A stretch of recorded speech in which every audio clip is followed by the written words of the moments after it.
Toronto, where the Argonauts welcome their arch rivals to town. Argo fans hoping their team can carry the momentum from their first win of the season, but Cat faithful have the exact same feeling after watching their team take down the Alouettes last week. It is Friday Night Football on TSN.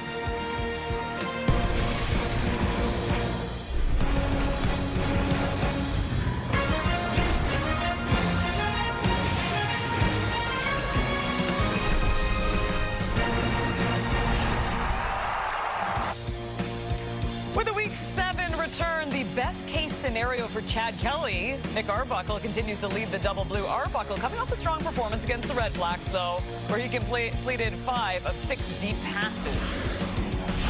Bo Levi Mitchell comes back off of a strong win in their last game against the Montreal Alouettes. Can't be so hard against the Toronto Argonauts, right? Well, I don't know if it's going to be as easy.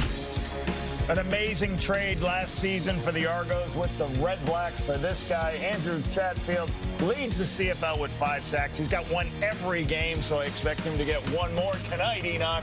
Great young player. Well, coming into week number 5, Kenny Lawler leads the CFL with 92 receiving yards per game. Only 27 last week, but that was because Bo Levi Mitchell was getting everyone involved. Tim White had 78. Johnny Augustine, 63.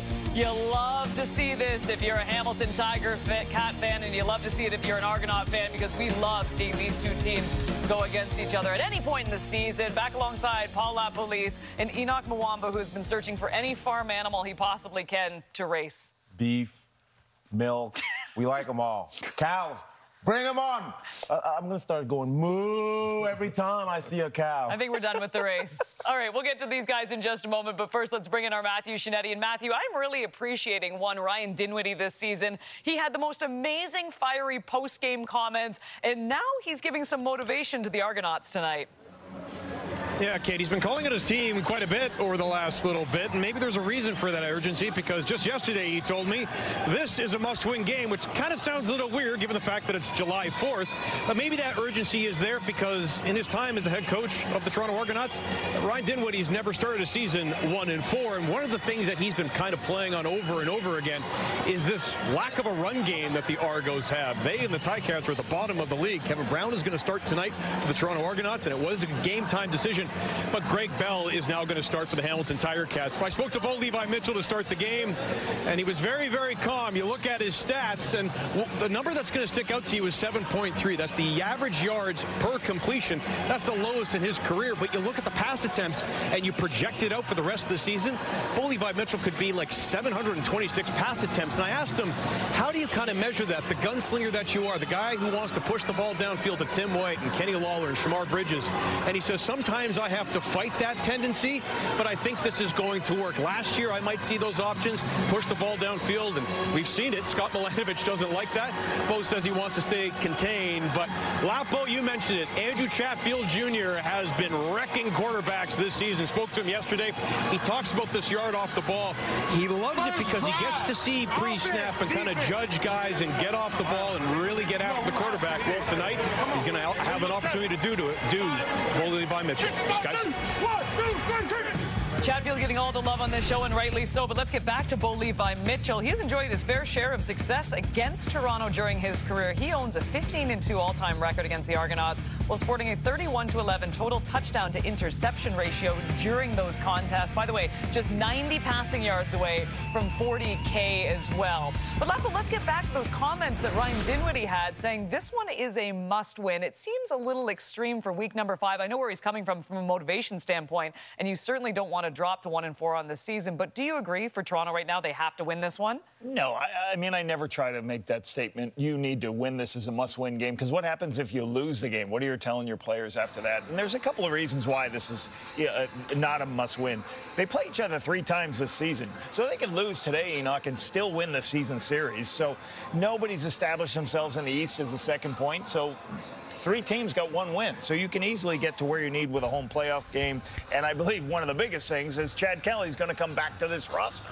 So when that happens, you would expect their starting quarterback, they can start winning the games they need to put themselves in position to win the playoffs, and that's what you're trying to do. What is important, Enoch, is this is an Eastern opponent, which equals a 4-point game. For fans, that means we get 2 points, Our opponent doesn't get 2 points, so that's a 4-point swing for the winning team. Absolutely, Coach. And you talk about how important it is for them to win it, and it's not necessarily a must-win, but you look at the fact that this is also like a brand-new team for Ryan Dinwiddie. It's almost like he's a first-year coach on a new team. He didn't have his starting quarterback. He doesn't have like his defense intact the way that it was last year. The whole defensive line went to Edmonton. So you look at this team, how often is it that we see a new coach on a new team and we give him a little bit of grace? Hey, look, this is his first year with it. This is essentially the situation that Ryan Dinwiddie found himself in at the beginning of this season, and it's still quite early to talk about must-win games, Kate. All right, so let's talk about must-win for the Hamilton Tiger Cats now. But let's seriously talk about the momentum from this team, because I don't think anyone expected them to roll over the Montreal Alouettes, but they did just that. I mentioned the balance on offense, which was great to see with Bo Levi Mitchell and his receivers, but also defensively. I mean, they were great in that game. They held Montreal to 38 rushing yards. How do they build off that momentum tonight, Enoch? I mean, Versa came in, the young man, and played a huge game, his first start of defense for this team, and they did just enough to win the game against the Montreal Alouettes. Well, I was really impressed, offensively speaking, with Bo Levi Mitchell, what he did to that offense. Scott Milanovic had a huge say on that, obviously, but the way that he called that game and the patience that they displayed throughout the course of that game was extremely impressive. And this team, the Montreal Alouettes last week that they beat, we know how much they can put pressure on quarterbacks. We know how difficult their defense can be, and Noel Thorpe, the different type of pictures that he shows for quarterbacks. Well, guess what? They had so much patience. They had the ball. They spread the love, and that's going to be the key for them tonight as well. He's going to have to spread the ball, Bo Levi Mitchell, that is. Last week, Tim White was actually the one with the most targets. It wasn't Kenny Lawler. We know about Kenny Lawler, what he can do, but Tim White did a great job of actually getting the ball and making plays, as well as Shamar Bridges. I'm looking to him as well to step up on that offense. Yeah, I love seeing Kenny Lawler get opportunities. I think that's going to be really interesting to see him continue to grow in this offense, in this system, and I think the Argos don't provide as many challenges as some of the other teams they face this year in the back end. Now, Devin Varasek, you already mentioned him. That's an amazing draft for the Hamilton Tiger Cats to think about. They take him first overall. What did they need to get better at defensively last year? They said, we need more playmakers on defense. Well, his first start, 8 defensive tackles and a pick 6, 1 special teams tackle. So that's a great start for this organization, trying to say, how do we get better defensively? How do we get more players who can make plays? Devin Varasek, really good to watch. I'm not kidding you. We've literally dedicated a solid 5 minutes in this show to Devin Varasek, and we're just getting started on it because he has been phenomenal. And the best part was in his first start, his family and friends all in attendance. Lapo, you mentioned these numbers. The best part, though, that pick 6, our Luke Wilson is standing by. He's going to break down his performance next. Speaking of Windsor! Varasek on cue! Awesome moment for Devin Varasek and the Tiger Cat defense. Devin Varasek, right place, right time. It was pretty electric. I just the ball happened to spawn right in my hands. What a way to begin your career in the starting lineup. I caught it. Next thing you know, I just see open field, so I just took off. With this building up, I couldn't be more excited for Devin. I love it. This is the happiest I've ever been.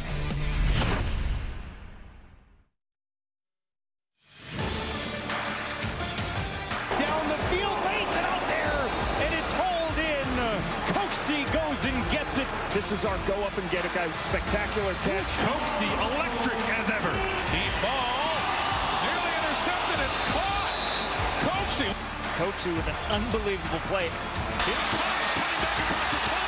Into the end zone. DeMonte Coxie. Toronto has life.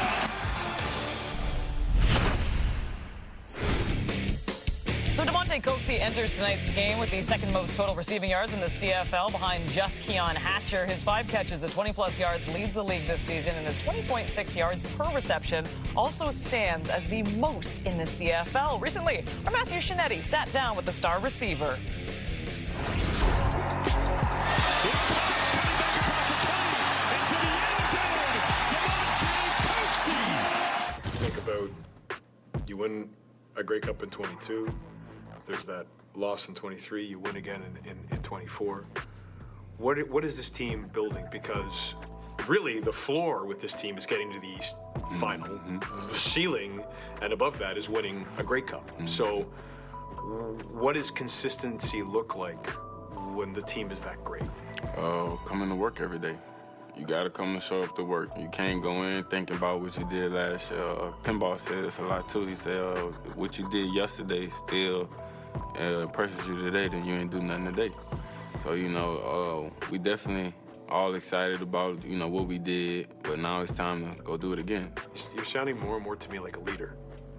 How has that evolved over the time that you've been in the league? Playing the game for so long, you know, you start to pick up a lot. You soak in a lot from the older guys that came and left and come and left, and then you realize, you know, it gets to a point where you are the guy that people comes to ask questions to. You always soak up knowledge so that you can give it back. I'm going to draw a line right to what the role that you play in the field then, because a lot of that is how you are as a receiver. Do you see the parallels between the kind of leader that you have to be in tight moments with guys and the way that you play your game on the field? Yeah, man, I love it, man. I do. I love it because it's like an adrenaline. You know, it's like the pressure's on, everybody's watching. What you gonna do? And you can roll the fold, and either way it go, whichever one happens, you gotta take that. And that's the beauty of it, because if it go good, it's great, and if it go bad, still great. You know, God gave you an opportunity. Are you the best clutch receiver in the CFL? Yes, I believe that. I believe that with all my heart. God gave me that talent, and there's no reason why I feel like I should shy away from that. Do you even look at some of your catches and be like, how did I do that? Sometimes I do be like, that was a crazy catch. DeMonte Coxey, touchdown Argos, but my oh my, what a catch. Those are some tough catches, you know, and that's why I say I put the work in for it, but like in that game and moment, you practice for those moments, but when it happens, and once you realize that it happened, it's like, yeah. It didn't happen. You got a favorite though? You got one that you're like, that only I could make that catch, and that's the best one I've had in my career up here. I'll say it was the little against Ottawa. I liked that because one, it was raining. Two, Chad, I kind of knew he was gonna throw it, but I didn't, because I was looking at him like in the corner of my eye, but he wasn't looking at me. And when he threw it, it was just like, how did I even get out of there? DeMonte Coxey back into the fray, cuts back, makes two men miss into the end zone. Touchdown Argos. Terrific effort there after the catch by DeMonte Coxey.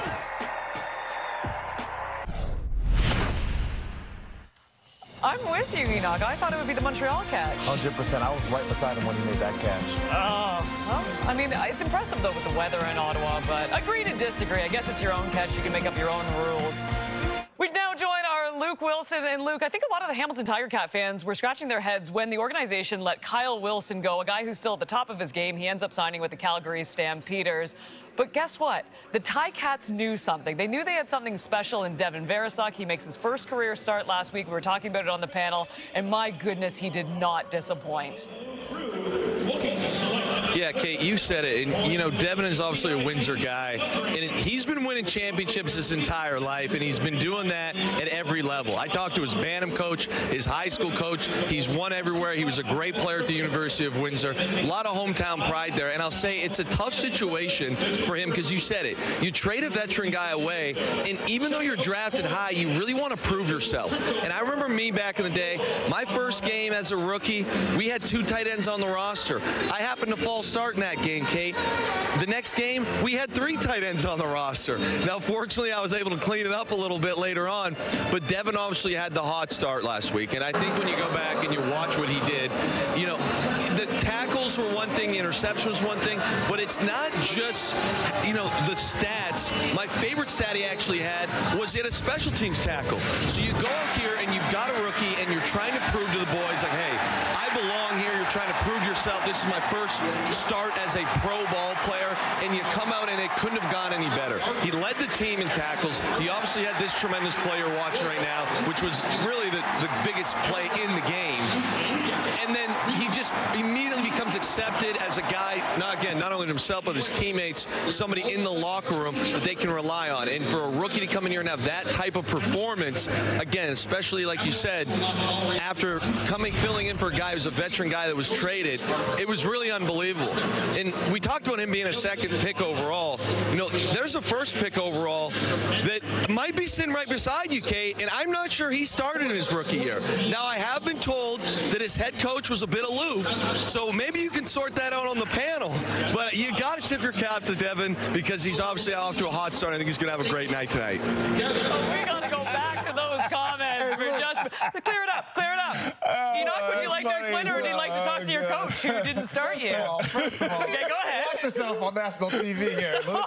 But second of all, yes, I didn't start my first game, but I did miss the first 9 weeks of my regular season, Coach. You remember that? Flatboat, do you regret it? Do you regret this? Well, he wasn't ready to play right away. Guys aren't ready to play right away. So we maybe had a little bit better roster at the linebacker position. But he was what he was supposed to be. Some of these younger guys takes a little while. And, you know, this guy's going to go in the Hall of Fame one day. So it was a great pick by me. Aloof or not. Whether it was aloof or not. First it was the cow, and now you've moved on to Luke Wilson. I like it. All right, let's go to our Anytime TD picks. Who do you got tonight, Enoch? I'm going to go with Kevin Brown, Kate. Kevin Brown is a guy that I'm looking at tonight, and if he has an impact tonight, if he's able to carry the ball and make some plays tonight, this Argos team has a good chance tonight to play against the Hamilton Tiger-Cats. David Unger, for me, I think is going to get a touchdown tonight. He doesn't have a touchdown yet, guys, but Nick Arbuckle really trusts him. Every time I heard Nick talk about it, he's like, this is the guy who's in the right place at the right time. I'm always trying to get opportunities with him. I think he's going to break into that touchdown. He only got 13 catches right now and 0 touchdowns, but I think tonight's the night. It's very simple for me tonight. It's Tim White. And look, the momentum, obviously, for the Montreal Alouettes game. And I think, too, if you just watch any game, all the attention is on Kenny Lawler. They got a couple of guys on him consistently, and Tim finally finding his game, and Bo, again, trusting him, which he always has. So I think Tim gets in the end zone, and guess what? If we got this all right, then you at home are going to get it all correct as well. Ooh, we didn't put it together. We just are going to do individual here, but plus 155, plus 135, and plus 170. Ungerer, Kevin Brown, Tim White. We will update it throughout the night and see who wins on the panel. You know who else has won recently? Derek Sluka. What a game for the ages. He became the first player in CFL history to record a 100-plus yard TD return, both on defense and via kickoff return in the exact same game. My mindset going into this game was like whatever it takes. Loses the ball, and the Argos have it. I got an opportunity, and I saw green grass. The rookie Sluka takes it all the way back. Find a way to win. We knew special teams was going to have to make an impact. That's blocked. Rolls into the end zone, and Sluka has it. Sluka! Has he had enough running for one day? The length of the field again. How about Derek Sluka? What a night.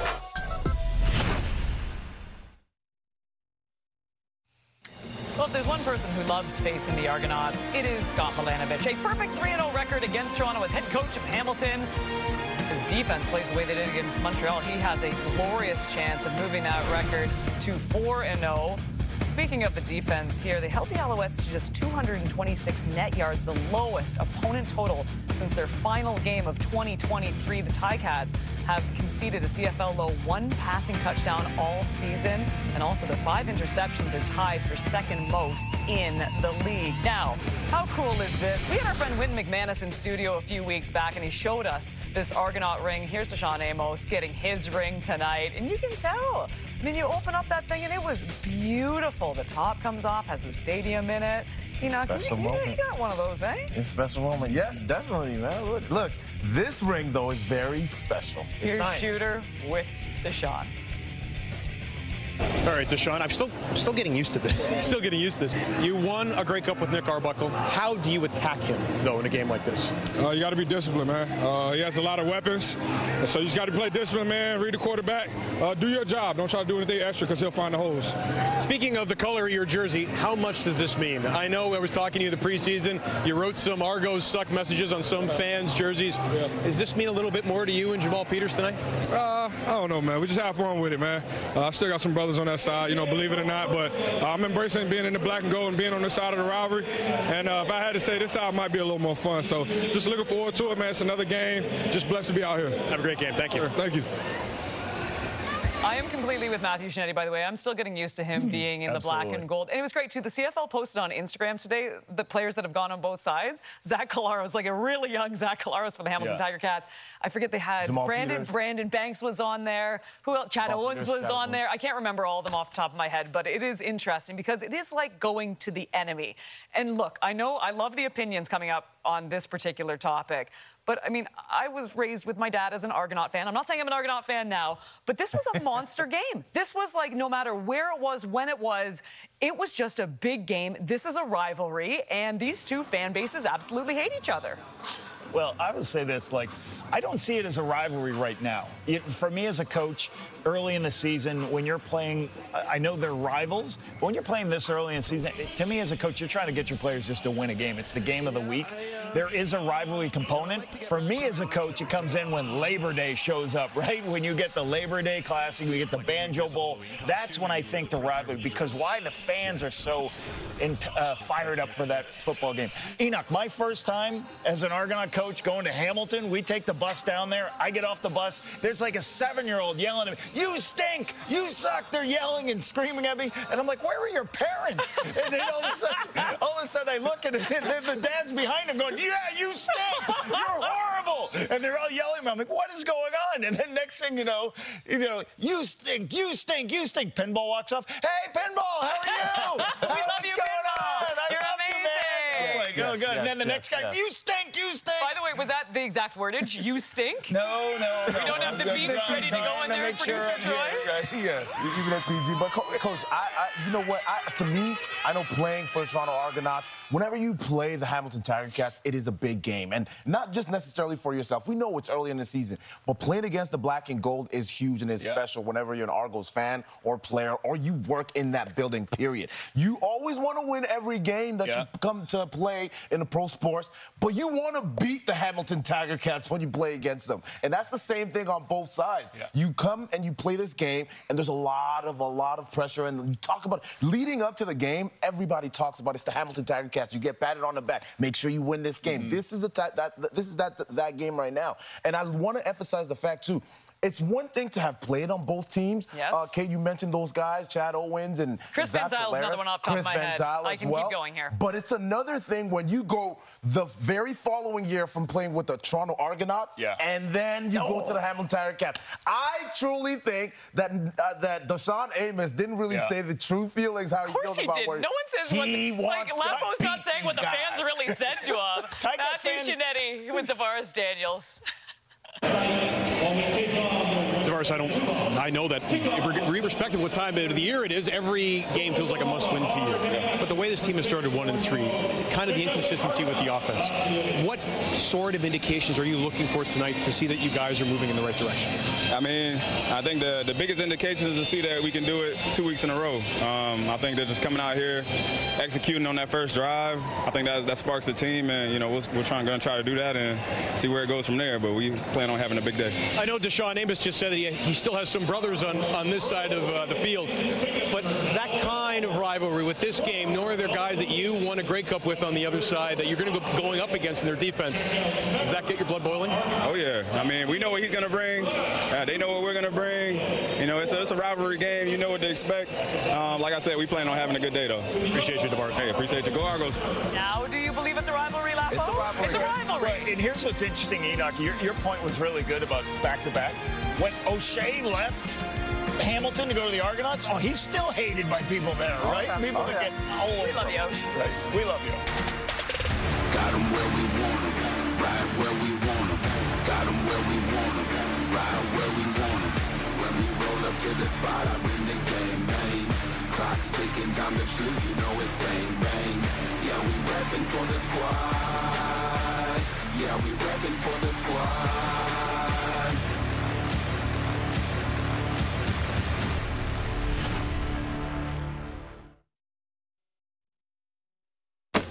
Anytime's great for football, but I know when it feels just right. I'm gonna kick back, relax. Watching football on a Friday night. It's Friday! And we're gonna be hard to tame. Eat 'em raw! It's Friday. coast to coast. The CFL is Canada's game. We're all gamed up to party! And we ready for a fight. Kick back, relax. Watching Friday Night Football. The boys are all back. Playing CFL football. The game is up for grabs. It's Friday Night Football tonight.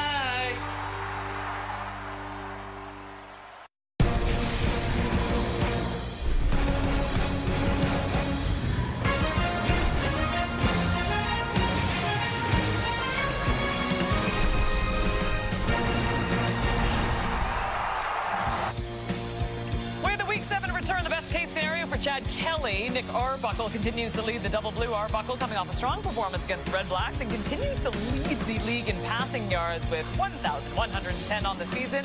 Yes, we understand that stats aren't everything. After picking up his 100th win in history, Bo Levi Mitchell has more on the line tonight. He needs just 90 passing yards to reach 40,000. If he hits the mark, he will become just the 11th player to do so. And how about this? A 15-2 career record against the Toronto Argonauts. It's a perfect night in Toronto for some football, and it's a perfect night to have these two guys back beside me. It is Paul Lapolice, Enoch Mwamba as we get set for an Eastern rival. Last night we got the Western showdown, and now we move to Toronto taking on Hamilton. Lapo, you don't need to tell us if this is a rivalry, because we know it is now. Even the players confirmed it. But what are you looking for in this game tonight? You know, the one thing, the stat that I think is pretty interesting is big plays.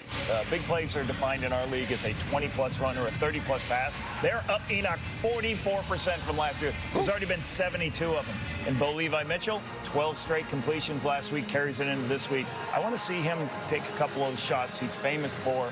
Maybe he's going to get Kenny all the way downfield. Tim White, looking forward to seeing some big play offense from the Hamilton Tiger Cats. Coach, I want to go opposite. You talk about the big plays and Bo Levi Mitchell and what he needs to do. I'm looking at Nick Arbuckle, Kate, and I don't want to see the big plays. We already know he leads the league in yards. But are they going to get the win? So I'm looking for the routine plays. I want to see Mattel involved. I want to see Tavares Daniels involved. I want to see Kevin Brown run the ball and be effective as well. So I want to see the routine plays, and I want to see him be consistent throughout the course of the game, and I think that's what's going to be able to bring him the win tonight. I'm looking for the defense. No one going on defense here? It's interesting. Enoch, you normally sway that way. But after Hamilton, gotta switch it up, Kate. Yeah, you know what? After Hamilton's performance against the Montreal Alouettes, I mean, they were able to stop the run, and, I mean, we can talk about Verisek all we want, but he was sensational, and you just wonder if that was such a high in his first game, if there's a bit of a letdown. But either way, I know it's going to be a phenomenal game because it is the arch rivals that are the Hamilton Tiger Cats and the Toronto Argonauts. It doesn't get much better than this in the CFL. Rivalry will add another chapter after this.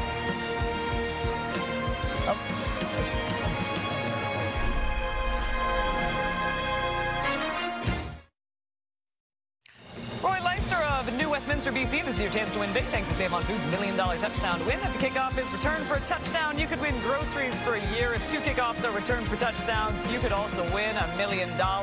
Good luck, Roy. Let's get you to BMO Field and join Marshall Ferguson and Dwayne Ford.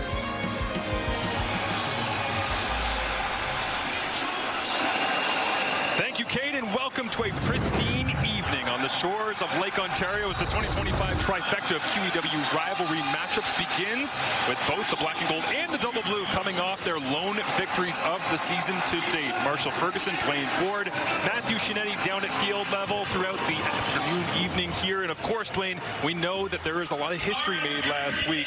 A young Derek Sluka might have been involved. Yeah, a couple of huge plays for him. Returns of over 100 yards, 4 touchdowns. So defense supplying a little bit of offense in the form of this outstanding first-year starter for the Toronto Argonauts. And speaking of first-year starters, the Hamilton Tiger Cats got a big splash from one of their own. You heard in the pregame some talk about Devin Verisek and his outstanding starting debut, 8 tackles and a pick-6 for him in that ballgame. Scott Milanovich, as we were on our Zoom chat with him this week, actually drove past a big billboard with Bo Levi Mitchell's face on it, the face of the franchise. He said, well, that's all you need to know, guys. He's the one that's going to lead us moving forward. And Ryan Dinwiddie on the other side, of course, to the offensive line, working hard, playing hard, just not clicking as of yet. A lot of mental errors, but he did say it is all fixable as the cannon fires, and we are ready to go with Friday Night Football here. The first of 3 regular season matchups between these two clubs. The next one will be on Labor Day, and then they don't play again until October the fourth, but trying to maintain the momentum they gained with victories over Montreal and Ottawa. Second place in the East on the line as Mark Leggio boots this one away. They returned across the 30-yard line out to the 40. And right there, stacked up, is Kevin Brown, who will be the starting running back tonight for the offense led by this man, Nick Arbuckle. Yeah, Nick Arbuckle played his 100th career Canadian Football League game last week. First win of the season for the Grey Cup MVP. Former backup in Calgary to Bo Levi Mitchell. That's how he began his career. But Toronto Argonauts obviously very happy to have Nick Arbuckle's veteran presence in the continued absence of Chad Kelly. How long ago does that feel like, with Bo Levi Mitchell shoving Nick Arbuckle around, celebrating a Stampeders victory? Here they are in the QEW rivalry. 1st and 10 from the Toronto 42, and Arbuckle looks to throw immediately. Not surprising, these two teams throw it more than anybody in the CFL, and Arbuckle will take a seat right there. He's surrounded by the rest of this double blue starting offense. And along the offensive line, he's got his secret weapon, Ryan Hunter, at right tackle.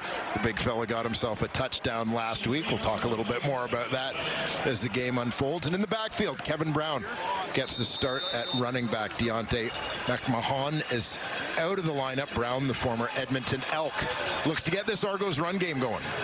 5th game for the Argonauts this season. They haven't had a bye week yet, as Hamilton has, but already the 3rd different running back combination being used due to injuries as Arbuckle looks down the field. This one hangs up a little bit, but it is hauled in. Deshaun Amos, the former Argonaut, will make the play, but Kevin Mittal, man, he's been targeted 21 times now on the season and has 20 catches.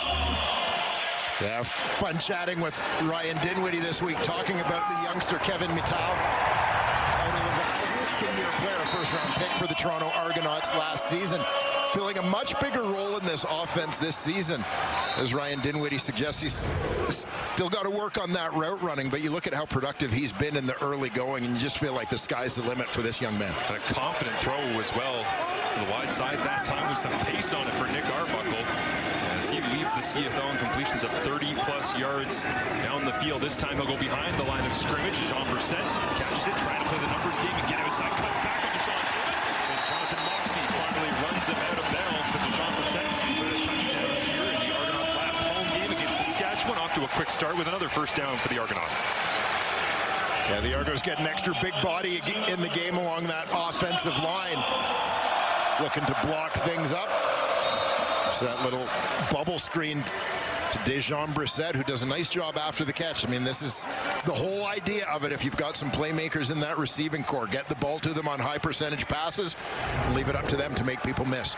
Brissett in his 4th year at the University of Virginia, former 2nd overall selection, as they'll go inside this time. Mittal passes to the out. Stavros Katsantonis giving chase and finally brings down Kevin Mittal, who stacks him up all the way inside the 5-yard line. Looks like they'll spot it around the 3, but number 10 getting into it active early.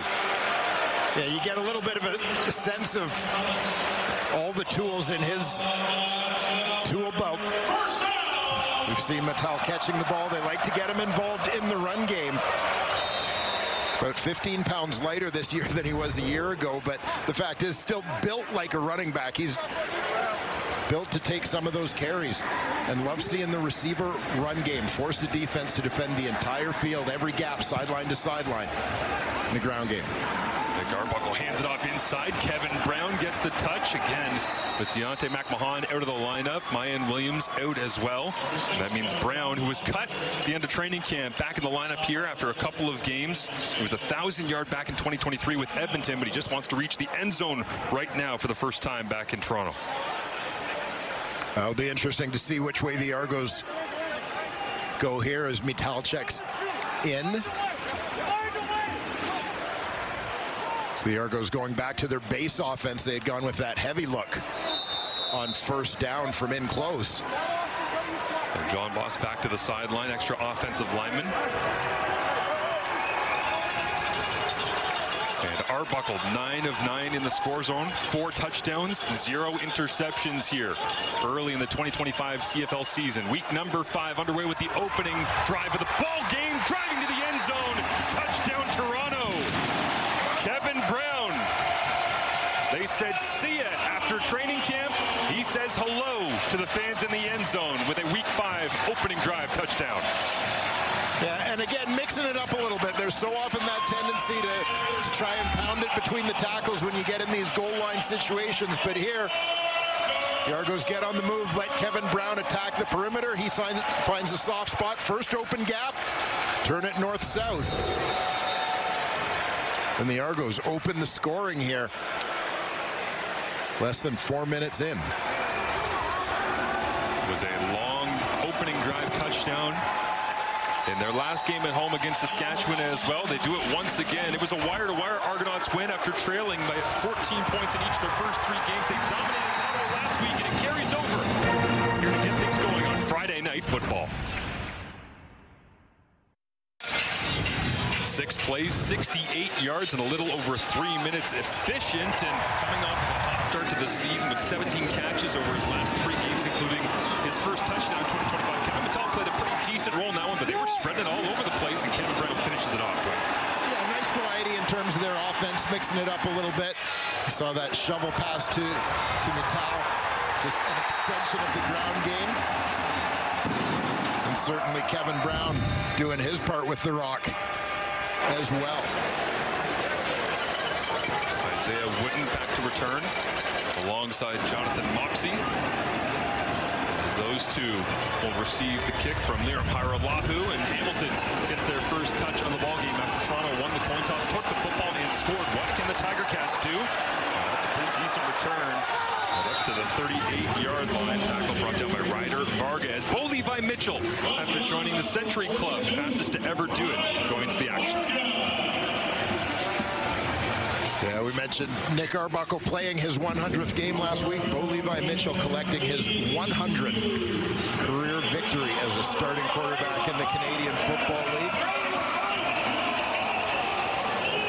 And something of a milestone game for the Heat and the Tiger Cats, just in terms of the way they executed their offense last week. Highly efficient. Begin on the ground here is the Tiger Cats starting offense, getting some bodies back up in the front, and the starters look like this across the board.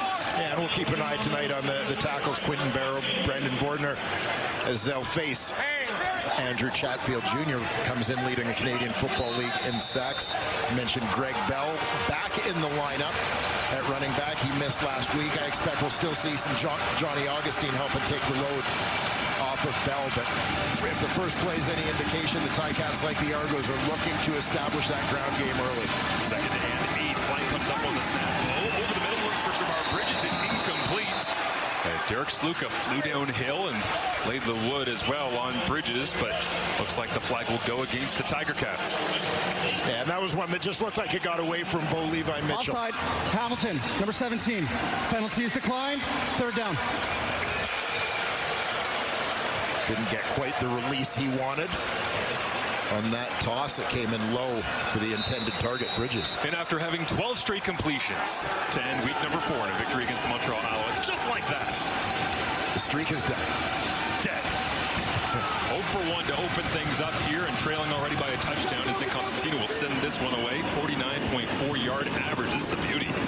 All the way to that wide side. It's a 62-yard punt as Janarian Grant brings it back. Decent return that time to give Nick Arbuckle a little bit of life here. Last week had his first win as a starter in 2025 in what was his 100th CFL game. And Arbuckle trying to carry that momentum over here to Friday Night Football.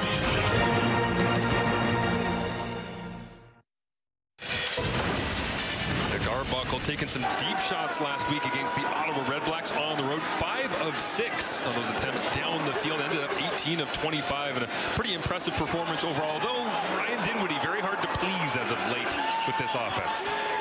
Yeah, looking for certainly a little more, as we've alluded to, in that ground game. Interesting to see much of the success that Nick Arbuckle had last week as you look at those clips.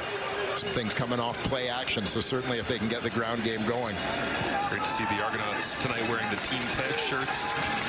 Support of Ted Gavaya, the general manager of the Tiger Cats, who's going through cancer. Is the defense constructed by Ted Gavaya looks like this for the black and gold. Yeah, Taiwan Garbett at defensive end, one of a number of former Winnipeg Blue Bombers. Followed Ted Gavaya over from the blue and gold. Brandon Dozier in that linebacking core with a couple of young guys in Wilborn and Verisek providing the experience. We'll keep an eye on former Argonaut Jamal Peters. Expect to see him matched up a little bit tonight against a former teammate, DeMonte Coxie. Two of the best their respective crafts. Peters spent his first 3 years at Toronto, says that's all in the past now. He is officially a Tiger Cat, is now a looping corner route, thrown way up high for Unger and taken away. It's intercepted by who else? Another former Argonaut, Deshaun Amos, crosses the 40-yard line and slides down at the 35. He tied a career high with 5 interceptions for the Argonauts last season right here. And he picks this one off as Arbuckle threw it up for grabs. Now the Argonauts have thrown 7 interceptions on the season. And this is one where Unger gets in behind coverage. Basically, Nick Arbuckle is just trying to put the ball up to let Unger run under it. There's your intended receiver. There's the defender, Amos. You watch how Amos has to make up a little bit of ground here as Unger gets in behind, but terrific recovery. Focus on that football with the over-the-shoulder catch by the former Argonaut, Deshaun Amos. It wouldn't be a QEW rivalry without a former Argonaut intercepting a pass in front of a former Tiger Cat receiver. So fantastic starting field position here. The 35-yard line for Bo Levi Mitchell after going 0 of 1 on the opening drive. Goes for a kill shot right away. Kenny Lawler up in the air, juggled, caught it. Touchdown!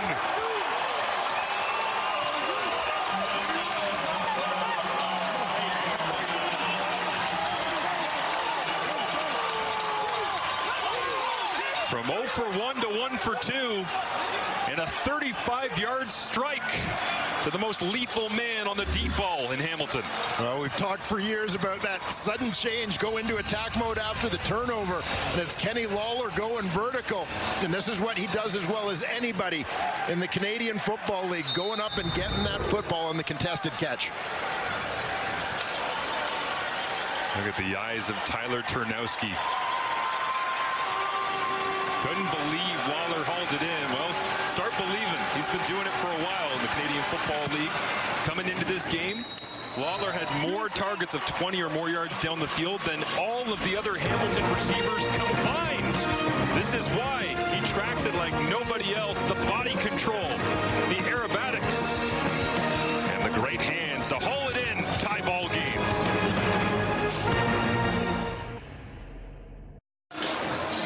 Lawler into the end zone as he hangs out on the side. Oh, give me some. Scott Milanovic.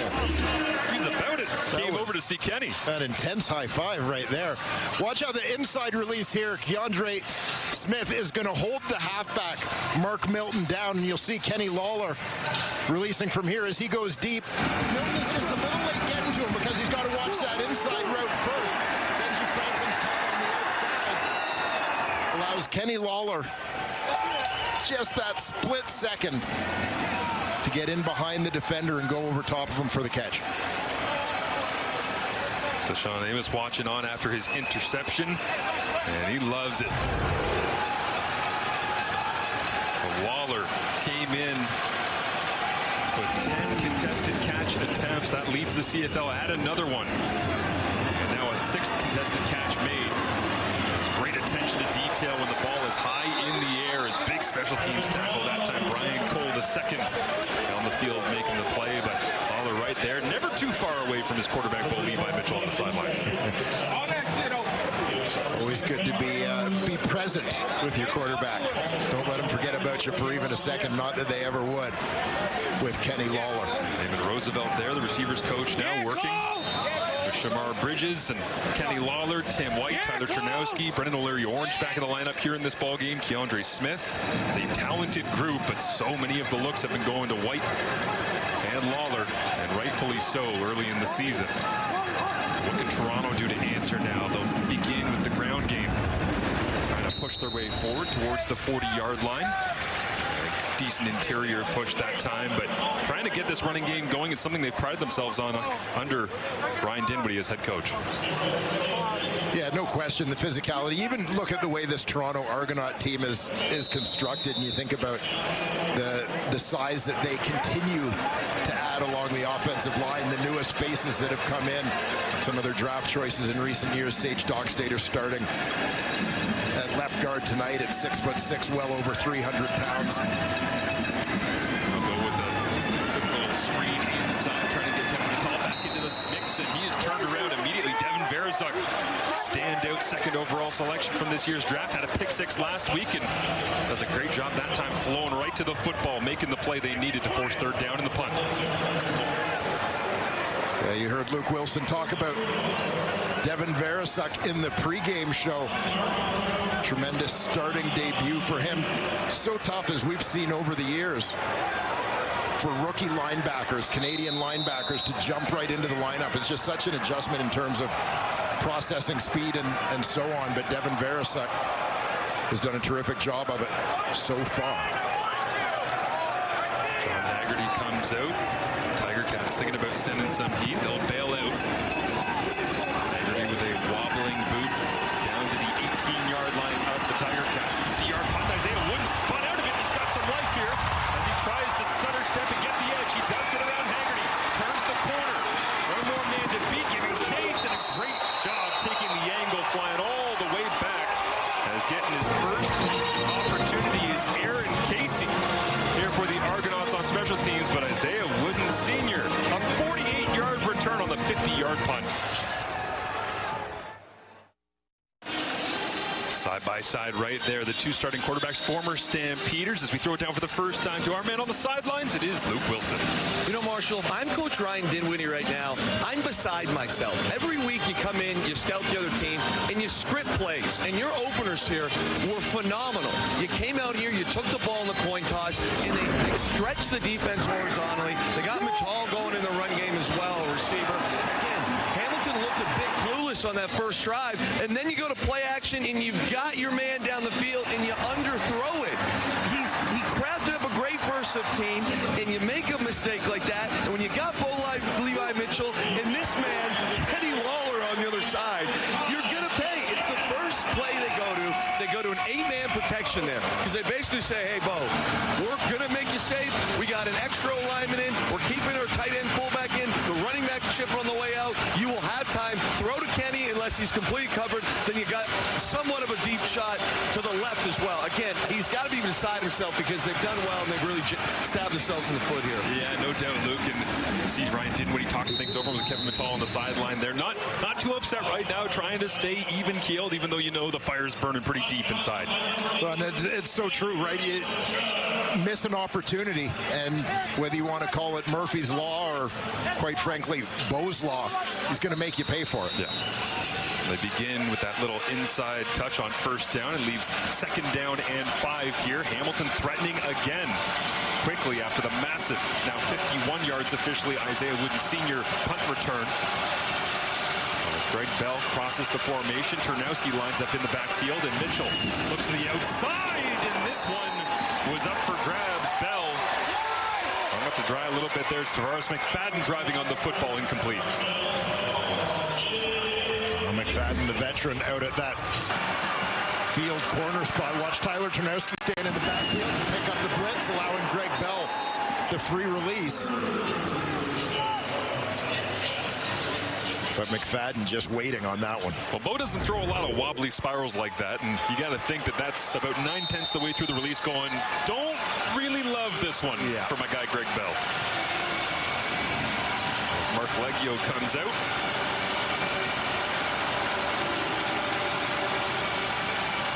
23 straight. And Leggio has been money. Make it 24 straight. As you can scan the QR promo code on screen. There's plenty of Argonauts fans out on a beautiful, steamy Toronto Friday night to support their Argonauts, the 19-time Grey Cup champions, and trying to get a victory at home for the first time this season after that road victory over the Ottawa Red Blacks last week. Toronto Argonauts didn't have a great record against the East Division last year, and obviously that impacted them in terms of playoff position, having to go on the road through Montreal to get to the Grey Cup. Beat everybody in the East other than Hamilton, and maybe good for them because Hamilton was 3-0 against the Argonauts last year. This one looks like it was ripped out, stacked up and ripping at the football. Verizuk at the bottom of that pile as well. Right next to Kevin Brown. Casey Sales in there. Peter Nicastro, the center, still digging away.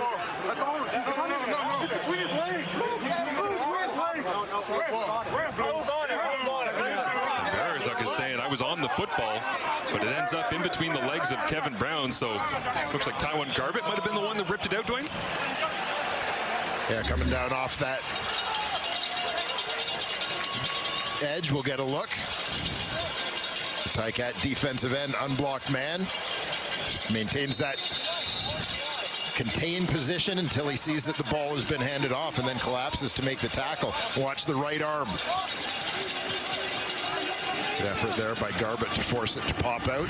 Argos fortunate to get back on top of it. Blood in the water, as well as Ray Wilburn came flying in that time. And now Arbuckle's going to go down, thrown to the turf.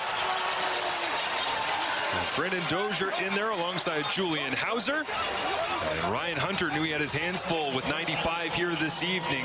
Early on, it shows why. Well, Julian Hauser, big game last week for him. A fumble recovery in the end zone for a touchdown. One of the veteran guys on this defensive line, just that delayed loop to the inside. Like Doc Stater knew he had him, but was just a little slow to react.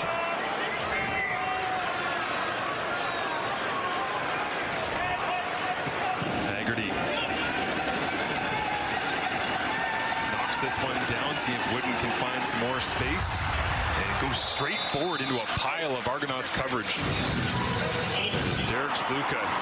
Last week on the road against the Ottawa Redblacks, sensational as he's made his way to the Canadian Football League and obviously having an impact on the way that games are. I love this one, Dwayne. Just, you know, full gas one direction and slam the brakes on turn and go the other way with more from football to Canadian football. We welcome back Matthew Shinetti. Yeah, watch him as he gets into the end zone, Marshall, because as he was running into the end zone on that missed field goal return, Derek Sluka was thinking about, my legs are locking up.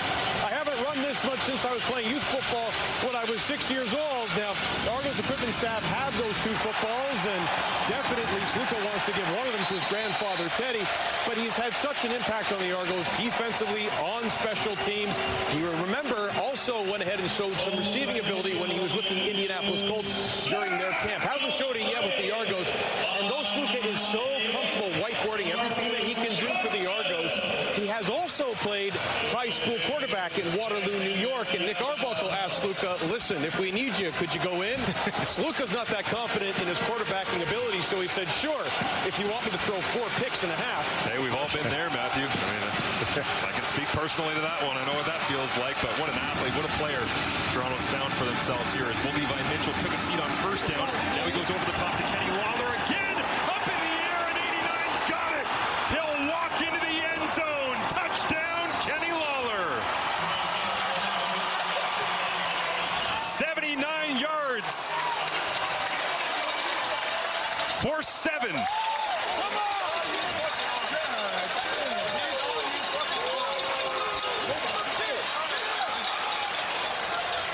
Well, absolutely amazing to watch this play happen in real time as the ball is up in the air and the defender, Tavares McFadden, is closing on Kenny Lawler.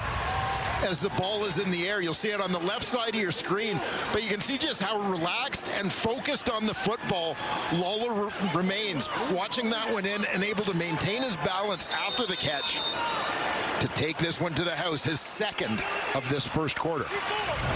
Levi Mitchell, 114 yards passing already. For those of you keeping track at home, he has 2 pass completions.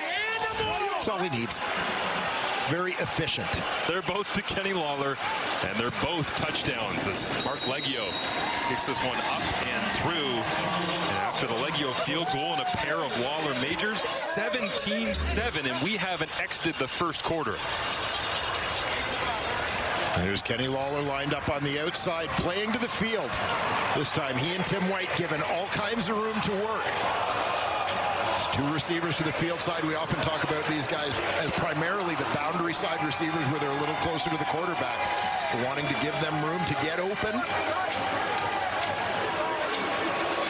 And Kenny Lawler takes advantage of the situation. Bo Levi Mitchell bombs away after a relatively conservative game against the Montreal Alouettes last week in the victory. And Bo said it wasn't being conservative. We were doing the right thing against that Montreal defense. Well, apparently the right thing against this Toronto defense is for the cannon to open up. And these are the kind of fireworks that we expected to see from these two guys. Looking at the season that Bo Levi Mitchell had last year with the Hamilton Tiger Cats, the East Division's most outstanding player, and you add one of the CFL's most prolific deep threats in Kenny Lawler, and the chemistry has been somewhat instant. Tiger Cats had 2 first downs, 17 points. A little bit reminiscent of Labor Day against these same Argonauts last year in the first quarter when Bo had a pair of touchdowns. Those were both to Tim White. The problem is you got Tim White and you add Kenny Lawler, and Bo Levi Mitchell's the one calling the shots as he gets himself up and across 40,000 passing yards in his career with that magnificent completion to Lawler for the major. Yeah, quick start to this ball game. Still a ways to go to catch AC. But what a fantastic run it's been for Bo Levi Mitchell.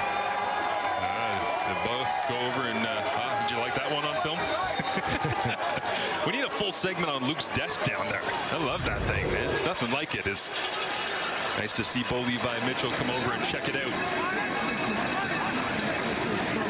Nick Arbuckle with all the momentum taken away from this Argonauts offense. They got to start producing. Luke talked about it earlier on. Scripting those plays in the opening. Can you find some answers? Luke, what did Bo have to say to you down there? He said to me, that's a little more exciting, huh, big dog? I said, absolutely. Wait, Bo's on Twitter? No question. Product of Katy High School. You know I'm a Rice University guy.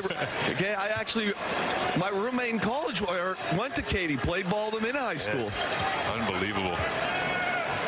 Yeah, Bo likes a little bit of excitement. He has for a long time in the CFL. His quick strike this time, David Unger III ripping across the 50, and Stavros Katsantonis playing savior once again for the Tiger Cats defense, but a second down conversion goes to Unger. He's been doing that a bunch this season as the Pullman, Washington native making plays.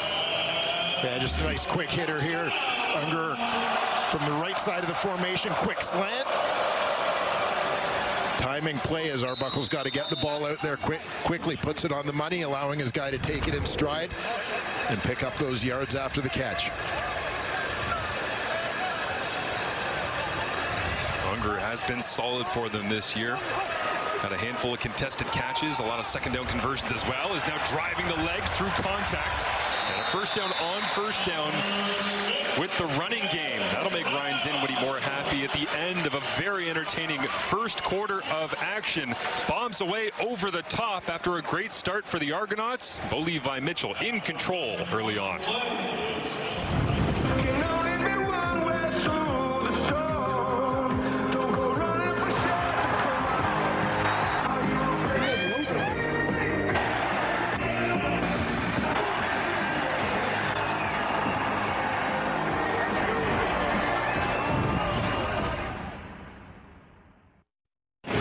Just your regular boring first quarter between the Hamilton Tiger Cats and the Toronto Argonauts is, yes, just 2 first downs. You are seeing that correctly. 17 points on the board, and that comes because, of course, you have Bo Levi Mitchell to Kenny Lawler. It is an elite combination. There is absolutely no doubting that. But what can Toronto do now to answer back here, Blake? Well, for Toronto, I think they want to try and slow the pace of this ball game down, right? The track meet mentality seems to favor the Hamilton Tiger Cats based on what we saw in the first quarter. So I expect Toronto's going to kind of stick to that game plan. They're not trying to hide anything. We've seen a lot of that 6-0 lineman set with them trying to run the football with Kevin Brown. And Brown into the lineup here. Haven't seen Kalen Leyburn yet, who was signed this week in replacement of Mayan Williams, injured and out. Of course, Deontay McMahon also down and out, so plenty of moving and shaking in that backfield. But Nick Arbuckle has started every game so far for the Argonauts. Quick move this time, right through the middle of that Tiger Cats defense. Looks like that was Monte Coxie making the grab and knifing his way as quickly as possible away from Casey Sales. I would suggest that's a good idea. Yeah, not quite in the same weight class. Monte Coxie has been one of the top receivers in the Canadian Football League through the first month of the season. Just a chance for him to get the ball in his hands and get involved here in the early going. Sales making so many plays early on in the season, was one of the truly rock-solid defenders for the Tiger Cats in that interior last year. A lot of change around him. And he is back as now Arbuckle hands it off, going around the corner, and not fooled at all. Student of the game, Devin Veresuk, gets a tackle for loss. Well, Devin Veresuk in his second start at middle linebacker, the former University of Windsor Lancer, making his presence felt. Lined up to the right side of your screen. Just up at the line of scrimmage. Good discipline just to maintain that outside leverage as he comes off the edge. Kevin Brown trying to get to the outside.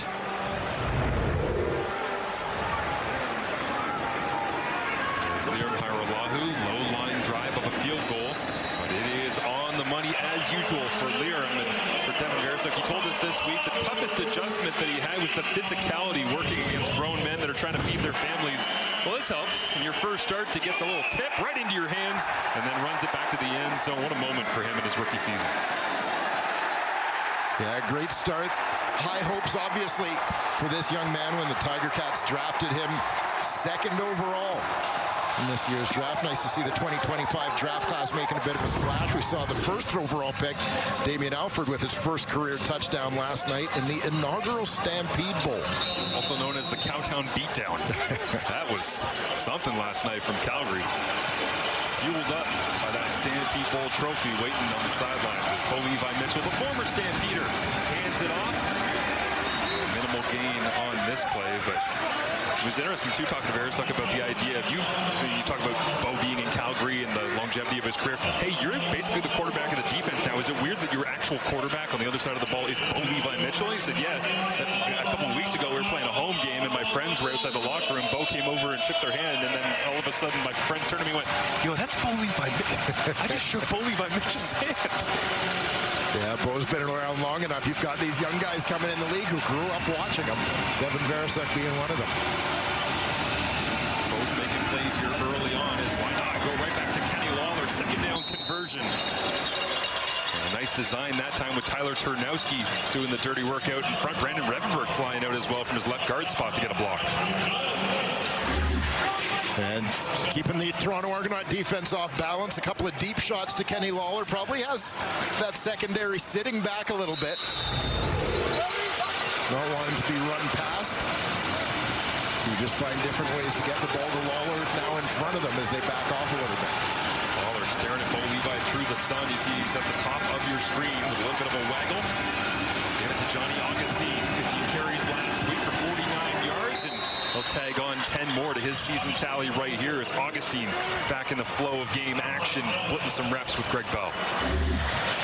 Well, you got to love when you go into free agency as you see the Tiger Cats with Giovanni Robinson in the game at tight end, running to the strong side of that formation. But you know, you make your plans in the offseason. You target certain guys in free agency with roles in mind for them. Obviously, Johnny Augustine, a guy who can give you some snaps on offense as well as contributing on special teams, but filling in at that running back spot and being productive and paying dividends early on here in the Tiger Cats season. We'll go back to Bell as the Tiger Cats running game starting to get going, but that 49-yard effort last week by Johnny Augustine is the single game high for any back for the Hamilton Tiger Cats because it has been so pass-focused with Bo Levi Mitchell at the controls, but they don't have to get a lot out of the running game. They have to get enough to try and intersperse it and give both play-action opportunities. Yeah, this is it. Trying to set up the play-action game and in general, keep defenses honest. Don Milanovich told us this week he studies a lot of NFL play-action film because he loves to use the tight end. See if they go to that a little bit later on. Right now, it's a little slip screen. Greg Bell. They're utilizing a little bit of everything in the Milanovich playbook, and another second down conversion with an underneath throw for Bo Levi Mitchell, and Milanovich right back into the call sheet.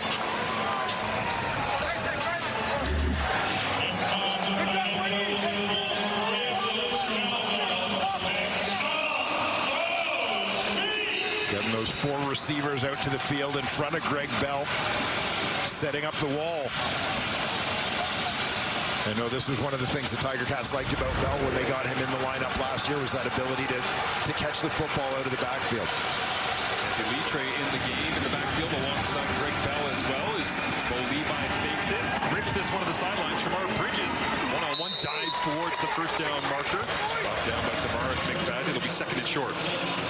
Well, we talked to Scott Milanovic a little bit this week about Shamar Bridges and the fact that a guy who had over 900 yards last year looked like he was on his way to a 1,000-yard season before getting hurt right at the tail end of the year. But he moves to where he's playing a lot of his snaps a little further away from the quarterback, not targeted as often this year as he was a year ago. But the consummate professional never complains. He knows his time will come. Just keeps grinding out there for the Cats.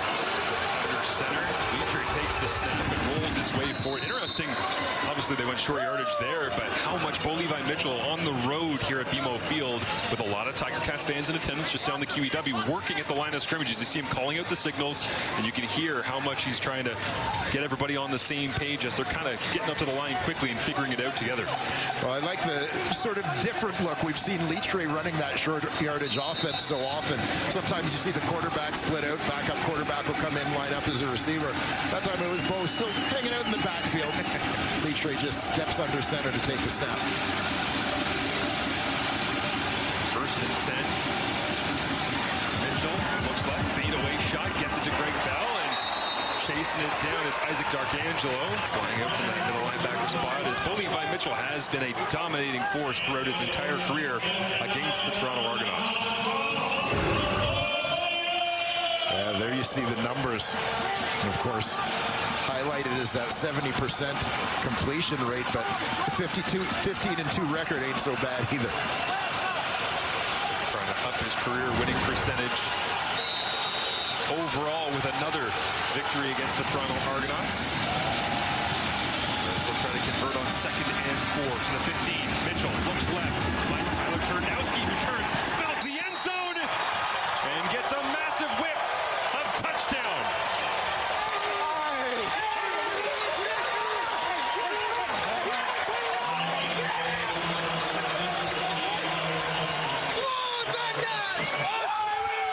And great to see Tyler Turnowski get this opportunity in the starting lineup and make the most of it. Slot in close, he's just running that out.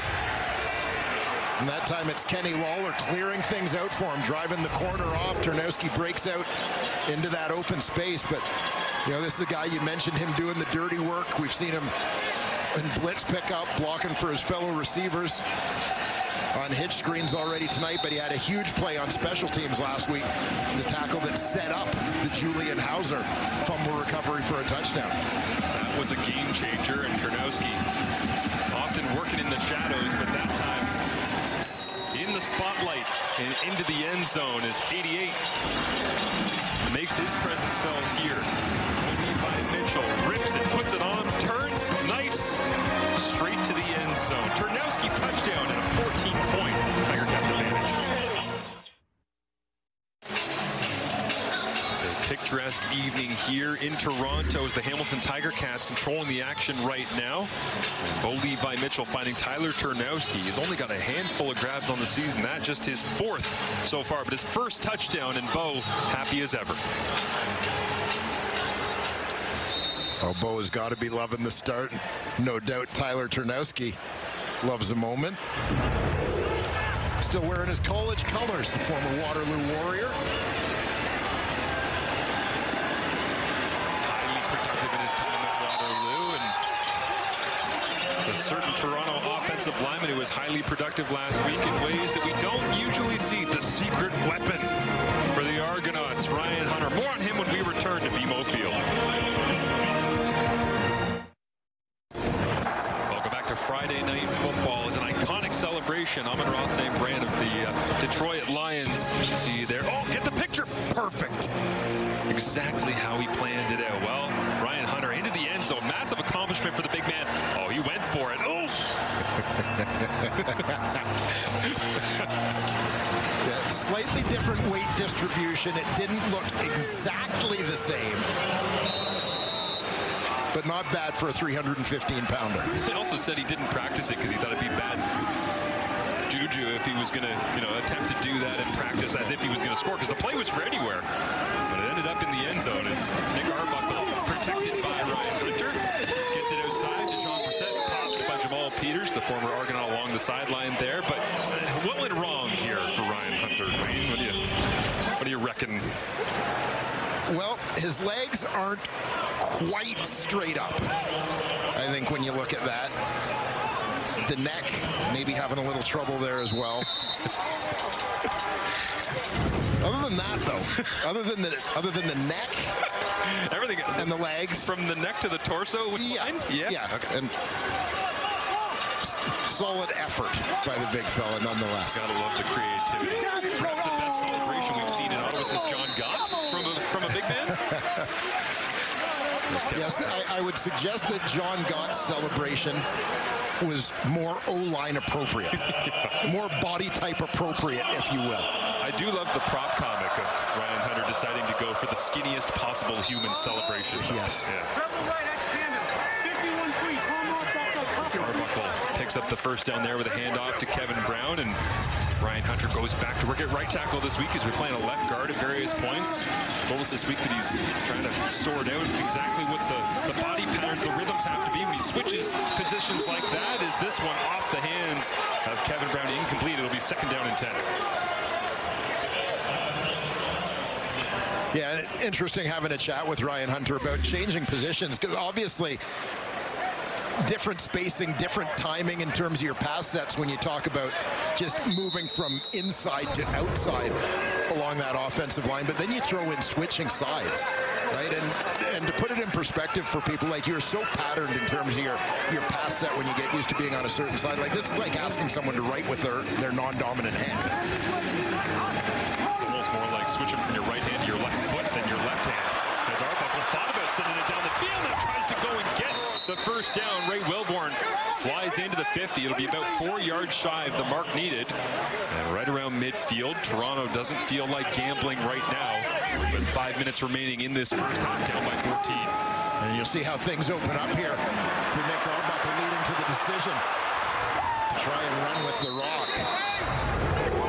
A little opening there, but second-year man Ray Wilborn shuts it down.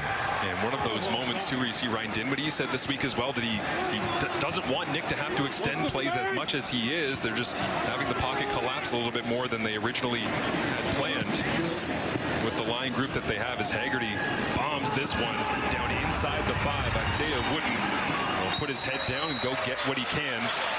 There's a 56-yard punt, and Bo Levi Mitchell trying to create some more Lawler magic with the 2 touchdowns from that first quarter.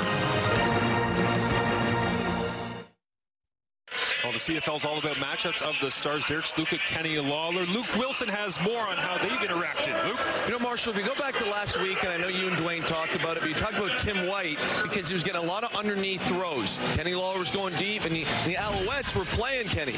This week, the Argos have said, no, we're not going to do it. And this was very strange.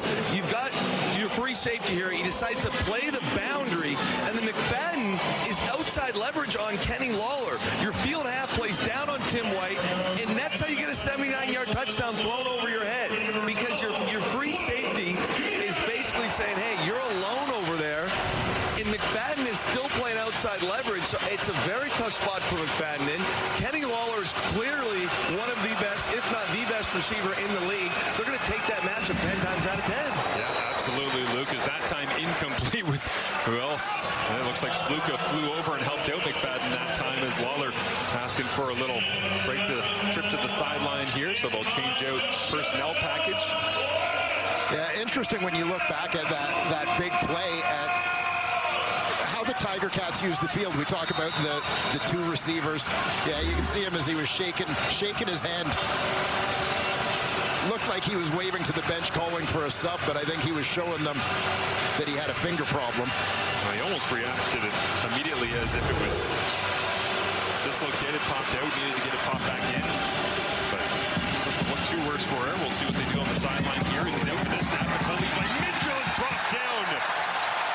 Already made a huge special teams play. Aaron Casey on defense gets the sack for the CFL's leading sack attack.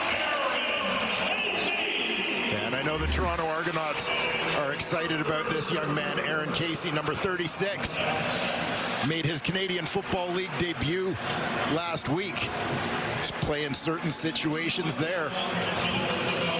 Comes off the block, stays aware of the quarterback as he tries to step up in the pocket to make that play. Now Nick Constantino from his own end zone. Well,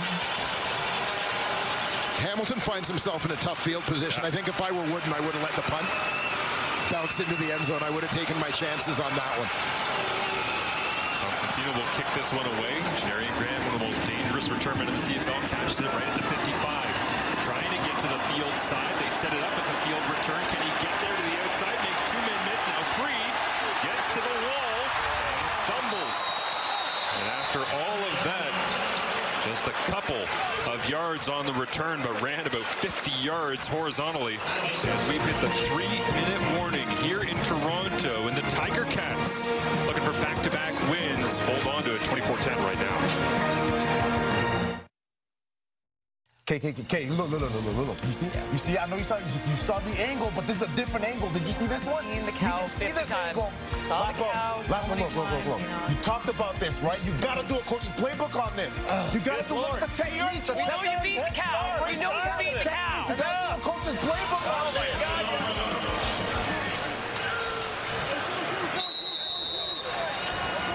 We can't let Enoch have a tablet. Hey, only bad things are going to happen. What a race, eh? Beat the cow. Oh. Crushed him. Nick Arbuckle flips this one out. Kevin Brown getting involved here in the receiving game. Pretty decent amount for the Argonauts offense that on their opening drive had 68 yards, and since coming into that play, just 42 and an interception, of course, from Deshaun Amos. Yeah, just struggling to regain that momentum that they established out of the gate here. Arbuckle looks to quick throw, and this one bounces off the hands of Tavares Daniels, incomplete. As Destin Talbert right there on the coverage. Yeah, Daniels had that inside position, but Talbert, second-year man, does a nice job just ducking underneath. Not sure if he actually touched the football or just did enough to create a distraction for the intended target. It also looked like Miles Fox might have got a hand on that as he threw the big paw up, number 91 for the Tiger Cats on the interior defensive line. So team effort from a Hamilton defense that held Montreal to just 57% pass completion last week in Hamilton's first victory of the year. As now Leo Haralagu on a low snap hammers this one through.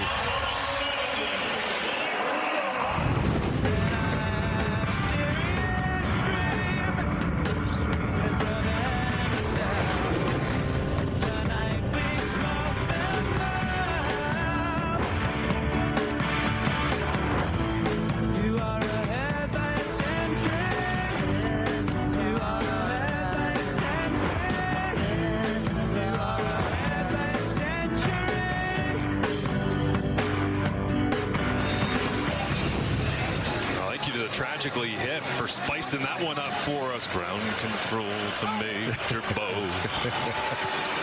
Lift off. Crossing the century mark. Both of them in unique ways. Back in week number 4.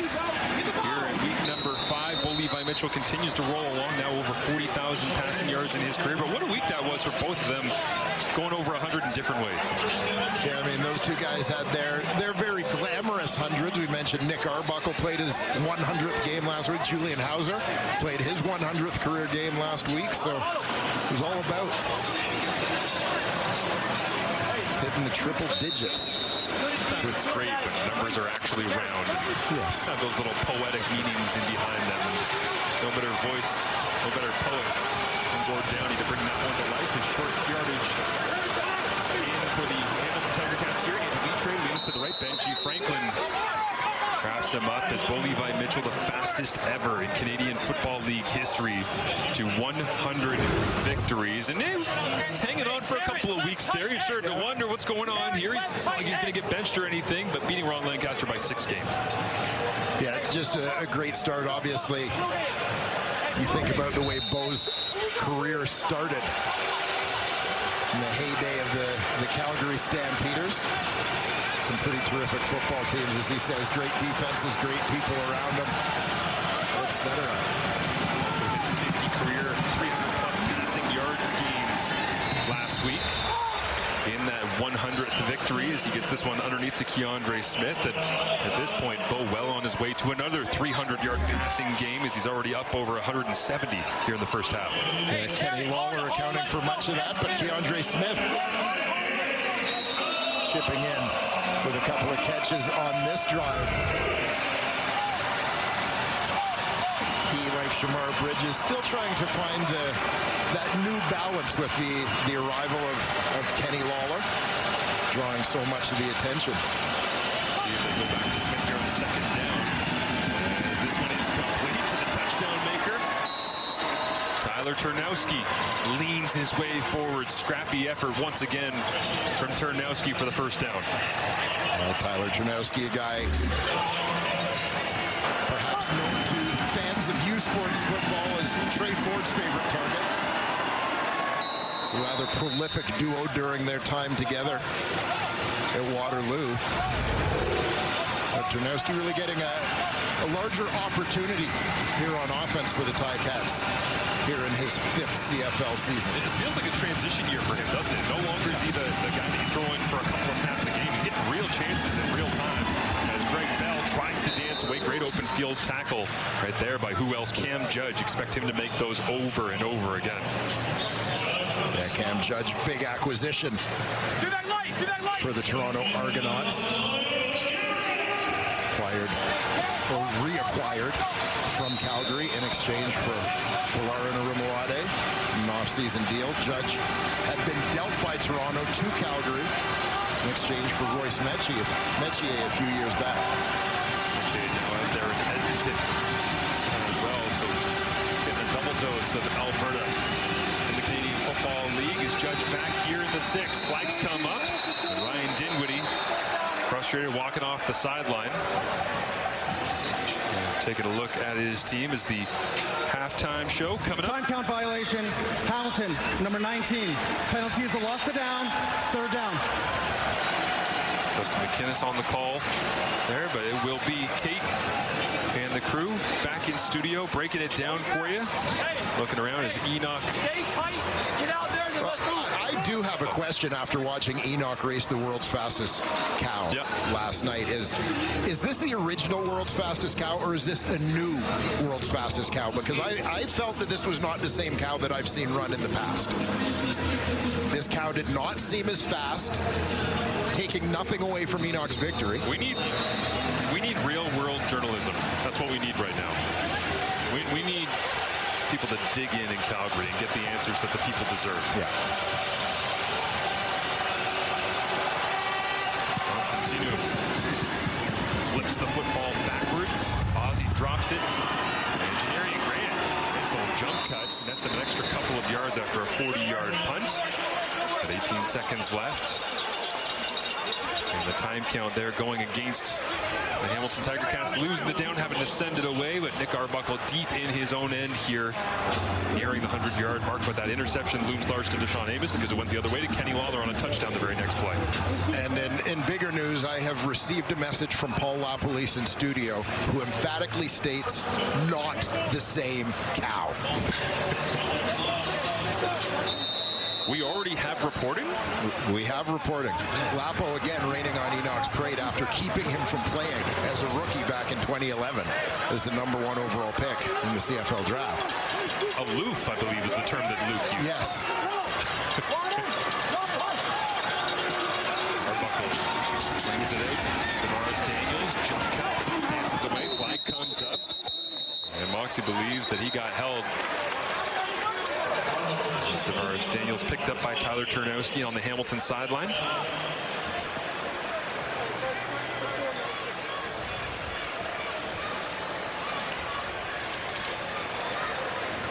Before yards were gained, holding. Toronto, number 83. Half the distance to the goal. Will repeat 1st down.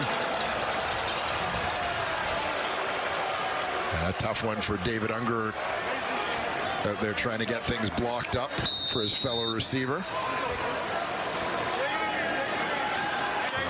used to very much have the Turnowski role in his time in Hamilton, playing at that wide side wide receiver, getting a lot of the blocking on screen plays as well. So Arbuckle in the Argonauts offense will just sit on it for the remainder of the half. Dinwiddie takes a look up at the board, gets a view at a couple of stats, and makes his way towards the locker room, where the Toronto Argonauts will try to regroup and figure out how to come back down 11 points at the half, as Kenny Lawler, sensational first time for the Hamilton Tiger Cats here down the road. If he plays like this all season long against the Argonauts, it's going to be a nightmare in all three of these matchups in the regular season. Certainly the Tiger Cats in this rivalry game against the Toronto Argonauts getting a good look at exactly what they had in mind when they went out and got Kenny Lawler in the offseason. Well, Lawler standing alongside our Matthew Shinetti. You know, Kenny, you and I were talking before the game about playing with the defensive back, using your eyes and using your head nods. Are they biting over there on Toronto's side? You know, just playing football, man. Not really into the mind games right now. We just out there just getting it. So, you know, I knew I had a one-on-one shot when we lined up, and it was just taking advantage. Speaking of what's going on right now, your hand, take us through it. I saw when you came off, you looked right to the medical staff and said, my finger, how is it? It's good. You see, I'm right here. I'm still in the game, man. Just throw a little tape on it and let's ride. In terms of the second half, keep attacking their secondary. The kind of chemistry Bo and you are building, is it in a good spot? Yes, sir. Yes, sir. It's always foot on neck, so that's what we do. Thanks for this, Kenny. Thank you. Thank you. Kate, Ticats up 11. Matthew, what a start for Hamilton in this one. Kenny Lawler, 123 yards, 2 TDs already in the first half. What a start for him as well. And look, Marshall Ferguson asked for real-world reporting. I will give you this before breaking down the game. Not only was that not the cow, that was not the backup cow, and I heard it wasn't the backup to the backup cow. So I'm not trying to discredit you. I'm just saying stuff about the cow. It was a cow. They brought the cow out. Okay. He lost. That's all that matters. And let's get to the game. And why all this bashing? I drafted him first overall. That's the only true, time a player ever from St. FX. He got hurt for 9 games. Okay, you know what? This is off the rails. Let's get back to the game right now. Because you know what? For the Hamilton Tiger Cats, and honestly, Paul LaPolice, I really wish we could roll back the pregame, because you sat there and you said this is going to come down to the big plays. You gave a statistic of how big plays were up this year, said 44%, I believe. And guess what? Whole first half. Guess who is right? You just need to listen to Lapo is what I'm telling you at home right now. Well, it started with Deshaun Amos. You know, we saw him in the interviewed, and he gets his Grey Cup ring, all the different things he's gone through switching teams. Underthrown ball, high hands, goes up and takes it away. Gets a huge return here. And again, he flips the field, and you always want to do this. After you score, can you make a play? Very next play. I love this about Bo Levi Mitchell. He forces teams to make sure that they get deep. Any DBs who don't back up, he's going to make them pay. And watch this play. This is a great effort play by Isaiah Wooden Sr. 51-yard effort play on the return. First-year guy from Southern Utah. Versus quarters coverage, one-on-one on the outside. Throw it up. Kenny Lawler makes the catch. And again, keeps his balance to make this a 79-yarder. He's got 123 yards on 3 plays.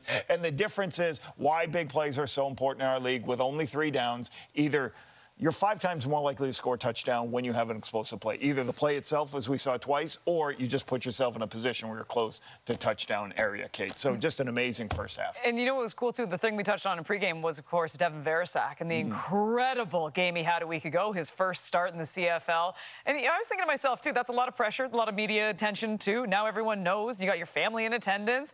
My goodness, he's been phenomenal in the first half as well. He's leading the entire game with 6 tackles. And Enoch, he hasn't missed a step. Yeah, okay, you know, it's good to have a big game, but let me see how you're going to do the following game. And he's playing tremendously well so far. He's leading his defense this game really in tackles. He's playing all over the field. He's going left, right, and center. He's tackling the running back right here in Kevin Brown. He's running. He's seeing he's very agile. Look there, right there. He changed direction very well again. He played the quarterback as well as Argonauts played the running back and made the tackle. Right here, you see it when we always talk about it. You like to see sideline to side like linebackers, and this is what he does right there. Even on a passing play, he's able to make the plays. Right here, he just shows his versatility, his strength, and his ability to make plays. His coach in university, Pat Donovan, said he's a great communicator. Talking about now what the Toronto Argonauts probably need to do a little bit more here.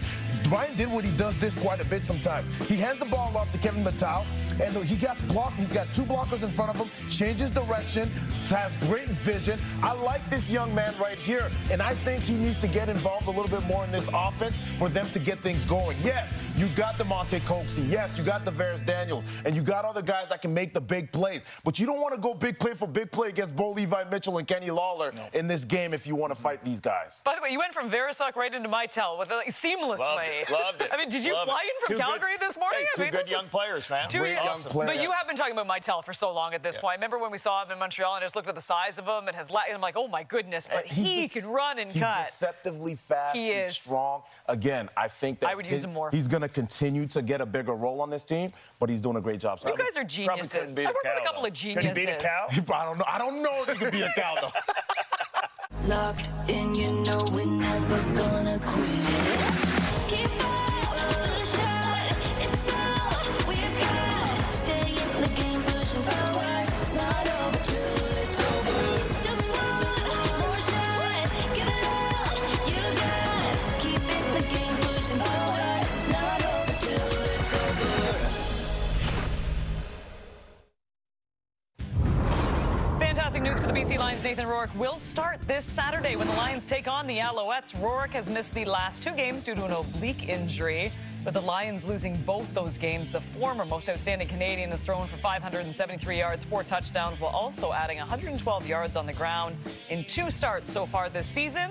And the news just keeps getting better around the league. Not just Nathan Rourke. Drew Brown also returning for the Ottawa Red Blacks. Enoch, of those two QBs, which one is more important to their team coming back right now, in your opinion? I'm going to go with Drew Brown, and this team absolutely needs him. They are struggling heavily without him. First game of the season, Drew Brown came out and was explosive. 400-plus yards, coach, in the first game of the season. And everybody that came to replace him, Matthew Shills, Dustin Crum, didn't get anywhere near him in terms of statistics. 351 yards has Dustin Crum had, and Matthew Shills has had 205 yards. 3 interceptions for Matthew Shills and 1 interception for Dustin Crum. Drew Brown has not thrown an interception, kept making production on the offensive side of the ball. That team needs him to score the ball. Yeah, it's interesting. Nathan Rourke, same thing. His first game, just like Drew Brown, was amazing, had really good stats, a bunch of touchdowns. This season, 62% completion, 4 TDs, only 1 interception. What the BC Lions needs is rhythm.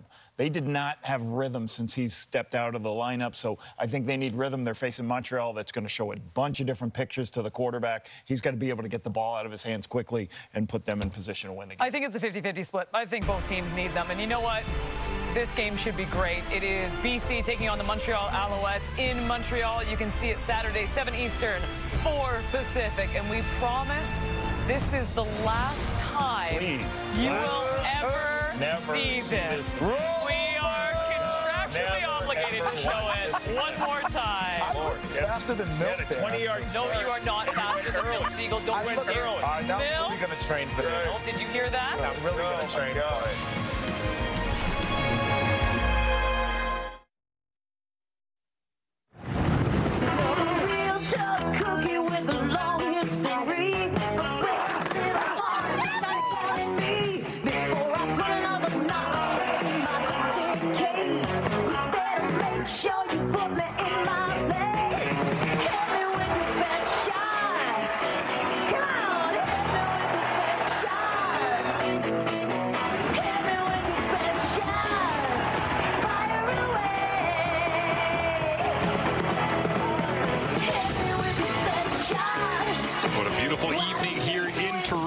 was the best shot of the Hamilton Tiger Cats. Well, it meant 24 points in the first half. Ryan Dinwiddie looking for answers. He's standing field side with Matthew Shinetti. Impressive drive to start the game, Ryan, but are you seeing that urgency that you wanted out of your team? No, I think offensively we got to stay on the field. I think defensively, we get behind. I thought we had a good momentum going until the turnover. We just got to suck it up and find ways to win. Clearly saw a lot of progress down the field with Kevin Mattel running the ball and then Kevin Brown. Any chance going back to that in the second half? Yeah, we got to find a way to run the ball. We're only averaging 2.8 right now, right? That's not good enough, but we got to get the ball out of our hand. We're going to have to get some quick game going, and we have to run after the catch. Thanks, Ryan. Thank you.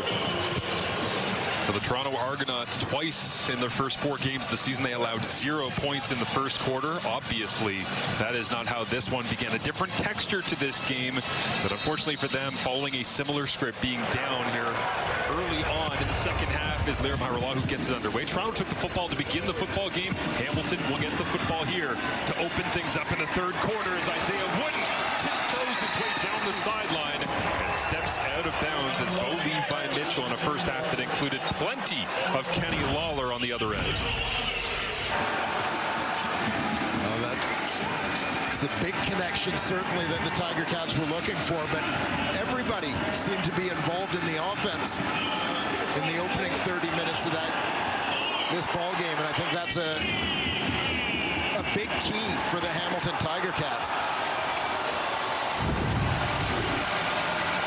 We wondered coming into this one, best on best, the Tiger Cats offensive line against the pass rush of the Toronto Argonauts. They've got the ball a couple of times, but really haven't moved them off the spot all that much. Greg Bell gets a handoff inside, bounces off 2 tackles, and all of a sudden, Liam Dobson that was there to try and turn Bell the other direction, get a couple more yards at the end of the play. Yeah, nicely blocked up. DeAndre Smith coming across the formation with the kick out. Greg Bell gets north-south in a hurry. That offensive line doing a nice job opening up seams. Veteran trio on the inside with Polterwood Manzi at center, Liam Dobson at right guard, and of course, one of the greats, Brendan Revenberg at left guard. Derek Sluka, solid contact, was sending Bell backwards until Dobson showed up all of a sudden. We'll go back to Bell here as he tries to cut it back. Nice play from in behind. Jordan Williams, 10 pressures coming into this football game, but 6'4", 302, and the Virginia Tech alum throws Bell to the side. Jordan Williams, really the only returning member of this entire D-line group for the Toronto Argonauts.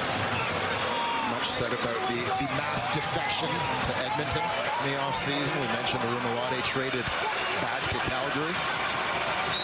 4 yardage in here for Anthony Leatre, the fullback, as Bo Levi Mitchell goes for a jog to the sideline.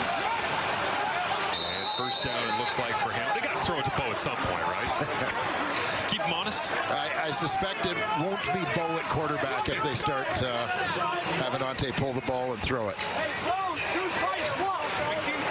As Williams in the middle of that defense stacked him up. They haven't signaled it yet, haven't moved the chains, but now they will. First down, Hamilton on the first possession of this second half.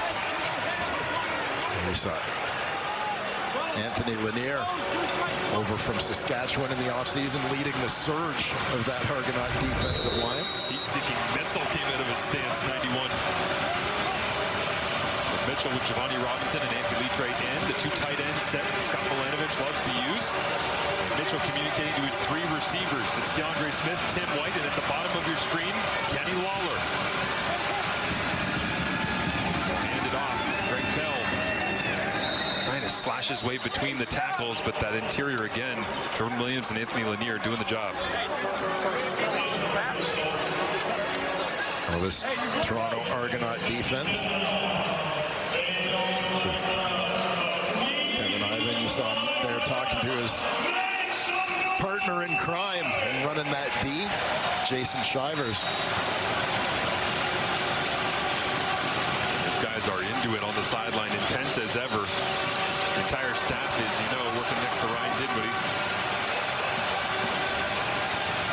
Second down and set. The down and distance that Scott Milanovic says you can really tell when Bo Levi Mitchell's on.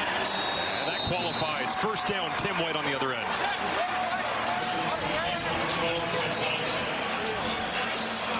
Tim White just running that quick slant, getting to the inside on his defender, getting underneath.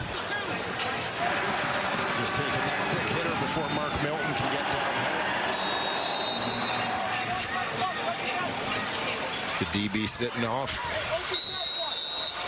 Low-hanging fruit for Bo. The ball coming out of Bo's hand as well as ever as you watch that super slow-mo release. Just smooth. Over the right palm of 19 as this time they'll hang on to it. Now flip it out. Tim White's got some room. Stutter step. Gets back on his heels and pushed it downs inside the 15-yard line.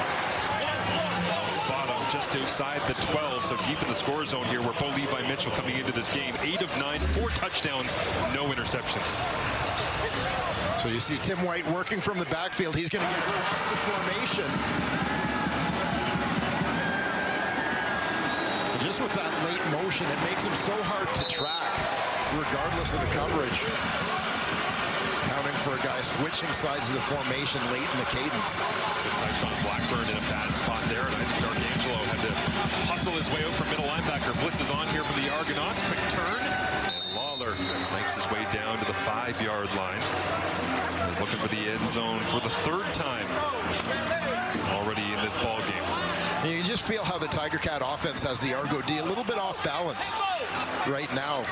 Hit a couple of those big plays early in the ball game to Kenny Lawler, but then come out here to start the second half, leaning a little bit on their running game, maybe getting the Argos creeping up a little bit. A couple of quick hitters to Tim White. And right down here in scoring position.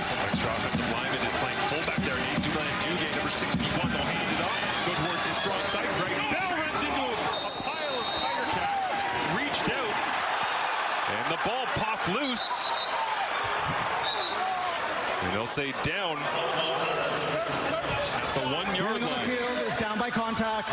First down. And the short yardage unit, nicknamed Rhino, coming out for the Tiger Cats.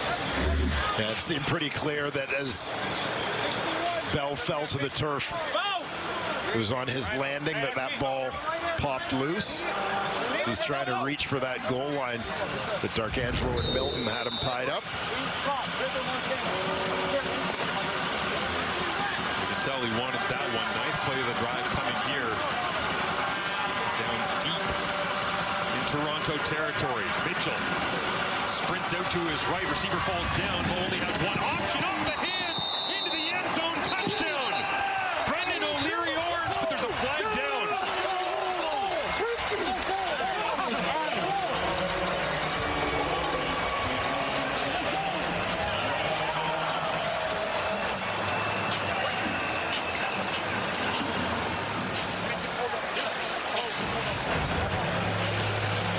I suspect you're going to have an issue with the formation here for the Tiger Cats. I always love this when the quarterback goes over and goes, no, I know exactly where everyone was lined up. I know what it looked like on playbook paper and day 1 of training camp.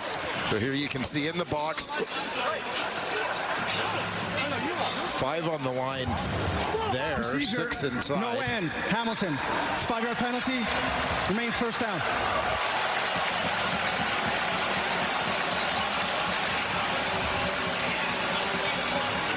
So they're suggesting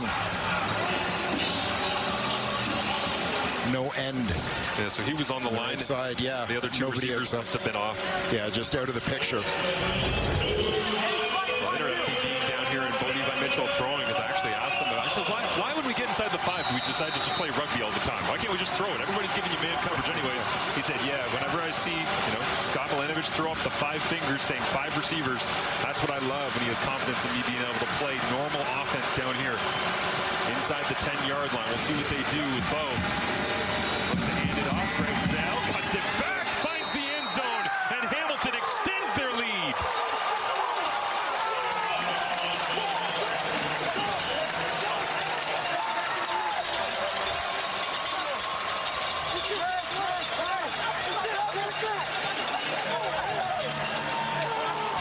Tiger Cats staying with that ground game despite getting Bo in at quarterback, Greg Bell. Big part of that scoring drive for the Cats. Liam Dobson took Isaac D'Arcangelo for a little walk 5 yards deep into the end zone there as well. Just caved down that right side as all 312 pounds of Dobson, former Winnipeg Blue Bomber, 3rd overall selection, now here in Hamilton, coming over in free agency, paying dividends alongside Greg Bell, who gets himself a Tiger Cats touchdown, the 27-year-old.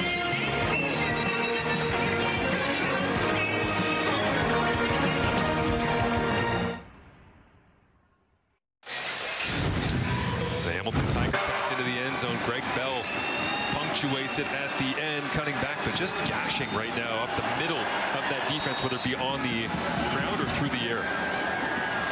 Yeah, and you see Tim White getting some opportunities. Greg Bell getting a little bit more involved as the Tiger Cats shift gears. After being in attack mode early on there, you saw, as you mentioned, the great job by Dobson leading the way.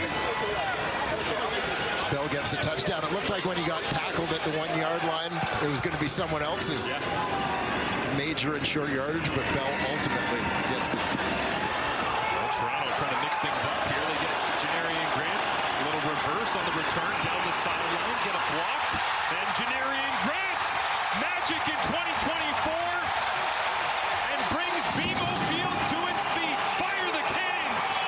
Grant's back in the end zone at 25.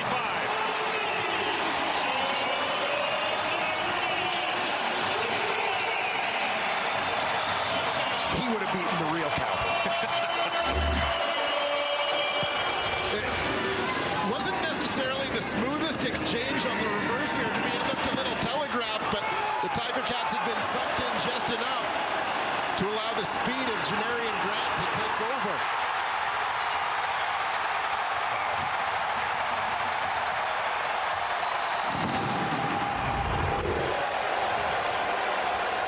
That's the old saying, he's so fast he makes fast people look not fast.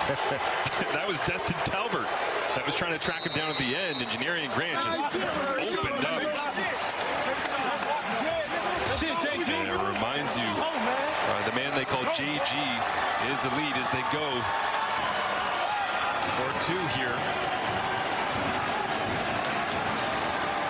Arbuckle takes the run, rolls to his right, tries to make a move, cuts back, looks for the edge, the ball pops out, and it's loose.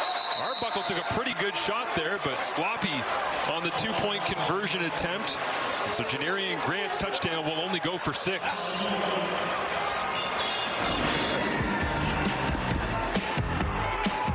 Janarian Grant points down the field at Mark Leggio. You can't touch me. All the way to the house as Grant relives the magic of last season here at BMO Field. So far, makes me say, oh my Lord, thank you for blessing me. What am I doing?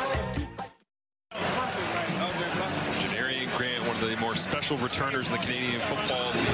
His time up here, and you see the fewest games per kick return touchdown in CFL history. There are some legends up there, and he has certainly staked his claim to being in that conversation. Well, that's so impressive when you think of a player at any position. As this one drops down short, big kick in the air, and Wooden waited for it and somehow was able to get on top, now spinning his way out towards the 40. That was a gorgeous moonshot kick from Liram Hairola, who almost paid off. Toronto special teams trying to go 2 for 2 on kickoffs here with a touchdown and then a recovery, but Janarian Grant, when Kevin Brown flipped it to him, as he said to him, not the smoothest transition, but once the Jets were on, he was gone. Yeah, you could sort of see it coming from a distance, that the ball was going to get flipped to Grant, but again, Janarian's speed overcompensates any lack of disguise on the play. And Daniel Bamu might have been the most nervous man in the entire building there because he was so close to blocking back towards his own goal line. Put his hands up, no flag on the play, touchdown counts. 2-point was no good, so just 6 points, but then they screen it on the Hamilton offense to Antti Litre as we get one more look here. For now, I'm sure we'll be revisiting this one, as we usually do with so many of these great Janarian Grant returns. Brian did what he said, we have to get him more opportunities to be explosive. Well, here we are. Yeah, want to put the ball in his hands if they're going to try and avoid kicking to him. We'll do what we got to do to have him be the guy returning the football and make it happen. Mikey Donovan, special teams coordinator for the Toronto Argonauts. Loves what he sees from his crew. Redemption for a group that in the end of the game against Saskatchewan had Mario Alford take one to the house that was the game winner when they only had 11 men on the field in that one. So the kickoff and kickoff return units buttoning down over the last couple of weeks as a measurement here. And a first down for Hamilton on the screen out to Antti Lutre. I should mention as well for the Hamilton offense that first couple of football games, Bo Levi Mitchell completion percentage 62%, 65%. In the lone win that they've had so far coming out of the bye week, 81% tonight. Bo sits here at 83.8% in completion rate. 15 of 18 in the ball game, 234 yards and 3 touchdowns. 2 to Kenny Lawler, 1 to Tyler Turnowski. Beautiful night with no breeze to be spoken of coming off Lake Ontario in the mid-20s. Sun has gone down. 31-19 ball game after the Janarian Grant return touchdown. Handoff here going nowhere for Greg Bell as the Argonauts defense steps up. Yeah, that's a big play by Mark Milton. The halfback stepping up on the backside to close down that gap. The D-line had sort of been collapsed down as Bell brought it back the other way. Shivers and Iben looking for a solution here.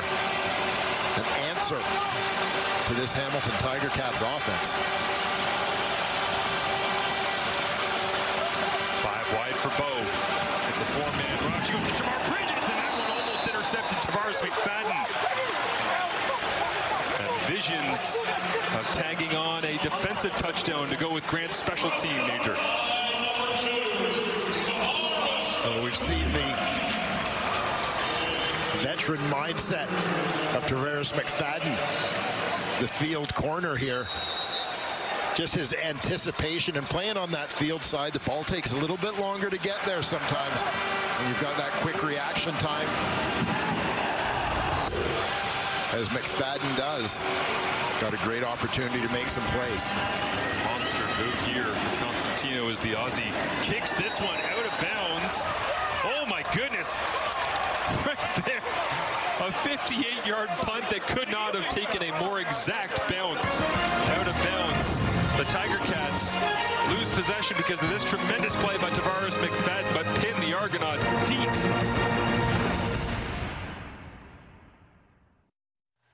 Roy Leister of New Westminster, BC. You've just won groceries for a year thanks to Save on Foods' $1 million touchdown to win. Congratulations, Roy. If there is another kickoff return for a touchdown, you could also win $1 million.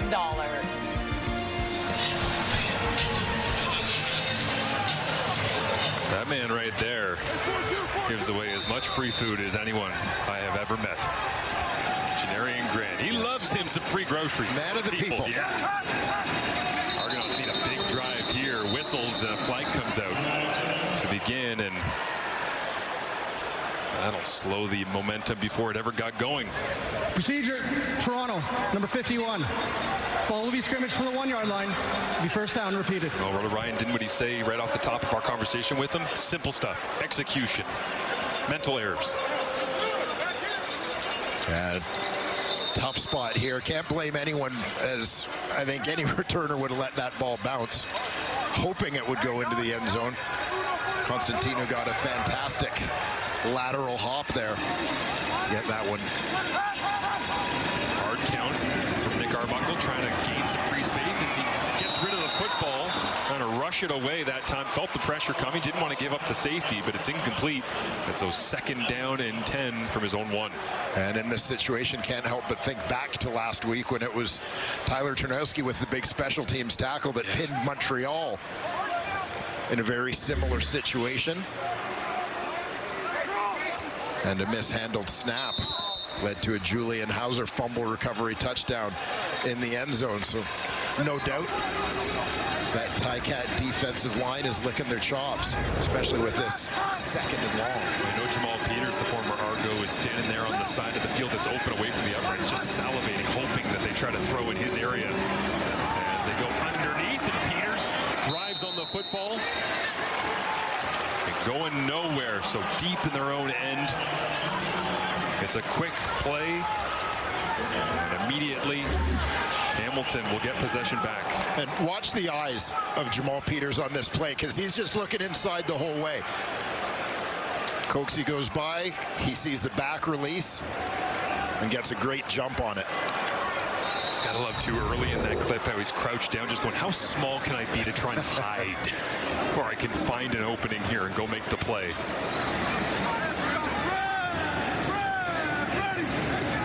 Haggerty catches the long snap, on point, high spiraling boot.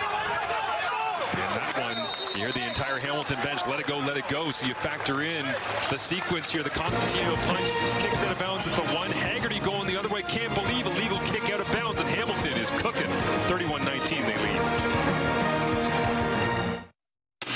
Levi Mitchell 15 of 19 for 234 yards, but it's the running game and specifically the big men in the middle that have got the attention of Luke Wilson. Yeah, Marshall, I was expecting, the Ticats to come out here and keep slinging it, and they shocked me here, but I love it. They said, you know what we're going to do? We're going to come out here and physically beat you down, and they brought in a couple extra linemen. They got down there. They ran the ball early. They went down there and scored, and this is when they got down there. They're bringing the pride of LaValle University, coming across your extra lineman. You got a tight end there.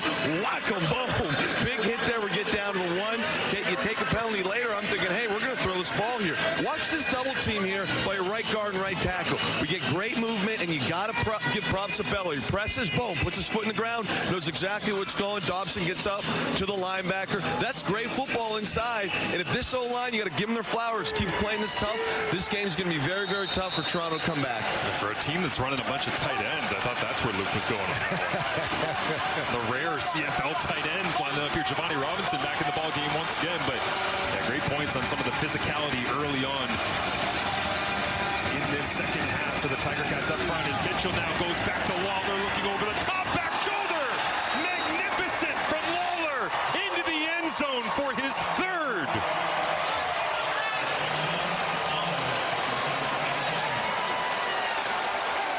The magnificent thing to watch about this play is it just seemed like a what-the-hell throw from Bo. It wasn't my first look, maybe it wasn't my second look, but it's Kenny, so I'm going to give him a chance. What the hell? Looks to the out, looks to the post. Oh, there's Kenny. He's covered, but whatever. Hat trick. Bo Levi Mitchell having some words with the Argonauts sideline, and Chad Kelly steps up to have a little rebuttal as well. As the QEW rivalry alive and well, 37-19, the Tiger Cats. Bo up to 280 passing yards, 4 touchdowns, no interceptions. Kenny Lawler putting up the fantasy stat line of the week. 5 catches, 177 yards, and a trifecta of touchdowns. Yeah, here it is, Lawler on the outside. Got 3 receivers to that side, including the tight end, Giovanni Robinson. But this is, to me, is shades of Calgary Bo. Put the ball up, take a chance. As soon as he sees that Kenny Lawler is even with the corner, Benji Franklin, he feels he's got him beat. He's going to take a shot. Read my mind on that one, Dwayne, because when you watch Bo Levi Mitchell and his body language right now, whether it be in between the benches with Liram Haralahu and Kenny Lawler, Craig Bell there to support his man. There's nothing like a good rivalry. Well, this has certainly set the tone for Labor Day, which is the next time these two clubs will meet back in Hamilton. As they go with another reverse to Janarian Grant, and he gets a little bit of breathing room, but Hamilton closes that one down at the end of the play. Yeah, I think from Toronto's point of view on special teams, it's not even about deception with the reverse. It's about getting the ball into Janarian Grant's hands, clearly. But Bo Levi Mitchell with those 4 touchdowns, as you say. Sometimes you see a quarterback throw and you can tell whether they're hesitant or they're not really sure of where they're going with the football. That throw from Bo to Kenny opened open the hips up and let the right arm fly. Yes. Like lean into it and just put it up there because you know 89's on the other end waiting for it. Big play. You have those moments, and we've seen it over the course of the last 2 seasons. Arbuckle flips this one out. Down that left sideline. Taylor Leyburn into the lineup sign this week for the injured Mayan Williams as Bo watches on and grabs a quick break. I was going to say, you've seen these moments, 2024 or 2025, Bo and Hamilton, where you can tell he's just feeling it. You know, and you didn't really get that sense in his first year in Hamilton. Well, look at the eyes. Like he's dialed in right now, not even blinking as he stands on the sideline. Another quick toss out. And rolling for a first down. The Argonauts trying to answer back, chipping away bit by bit. Kevin Mittal, just like the opening of the game. In the world of Canadian football, plenty of time left in this ball game. And the biggest thing, I mean, obviously the Argos need to still find a groove offensively. Pressure on Arbuckle. Nice shot on the dig route that time. Dave Unger the third moves the sticks once again deeper into Hamilton territory. But as much as the Argos offense is trying to keep pace, their defense has got to get some stops.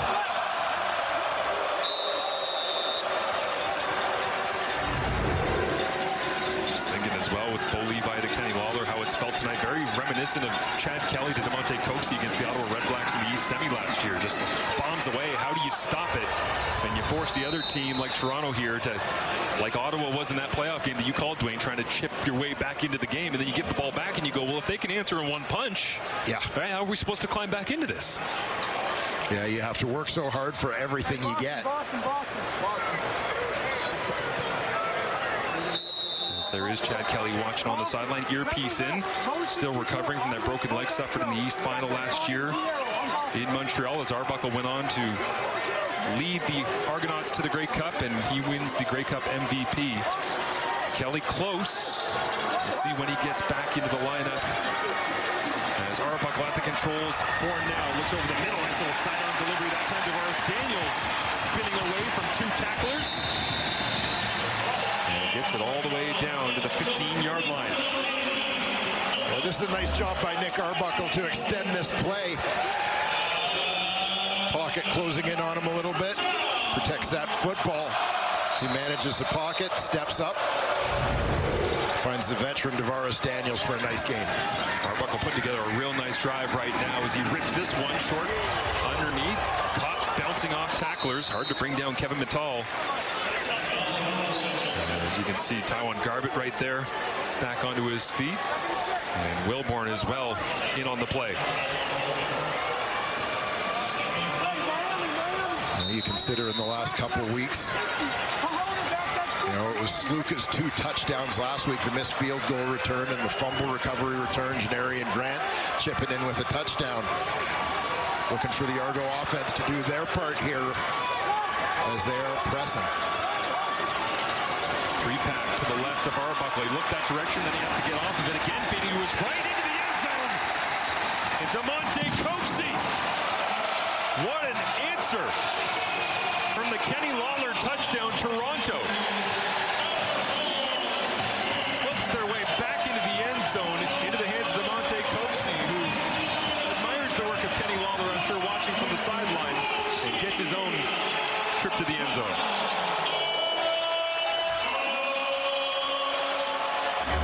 Nice recognition here again.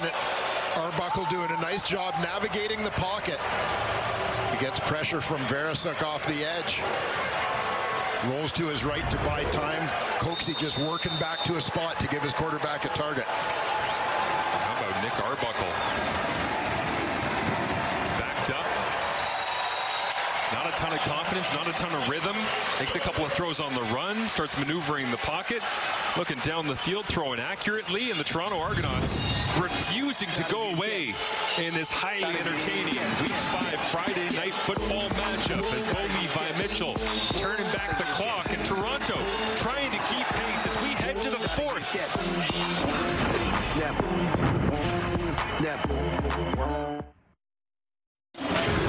The Hamilton Tiger Cats leading this one heading into the fourth, 37-26. All time, they're 143 and 106 against the Argonauts, but 62-62 and 1 here in Toronto. Exactly 500 as we head to the fourth quarter in a game in which the Toronto Argonauts are doing everything they possibly can, Dwayne, to stick around. Bo's making it real difficult for them. How does Toronto actually find a way, and specifically defensively against Lawler and Mitchell right now? Yeah, and it's such a challenge. It's not like they don't have coverage on Kenny Lawler. I don't know if you need to look at getting double coverage. Lawler's the kind of guy that when you look at the nature of the catches he has made, particularly on the deep balls, it's like you always need to have someone over the top on him, regardless of how well your corners and halfbacks have him covered, because he's going to make those contested catches. We'll keep an eye on this Hamilton possession, exactly how they're going to defend. Do they change what they've been doing? Isaiah Wooden tries to turn around a reverse field. Going to be chased out wide, cuts it back. Lost a couple of yards with his efforts on the journey that time as Jonathan Moxey picks him up.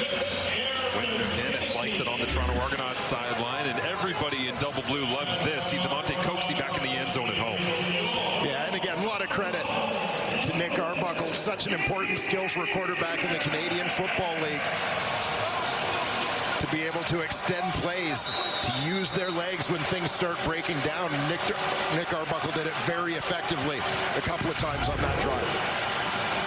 Exactly half of the Argos Ticats games over their last 24 matchups have been decided in the final 3 minutes. Feels like we're headed that way. The Argonauts defense with some work to do in order to give their offense an opportunity. Hamilton begins on the ground. Isaac D'Arcangelo steps up and brings down Greg Bell after a gain of 5. In the middle of that Toronto Argonauts defense, in the continued absence of the injured Winton McManus, guy whom I would refer to as the undisputed leader of the Argos D.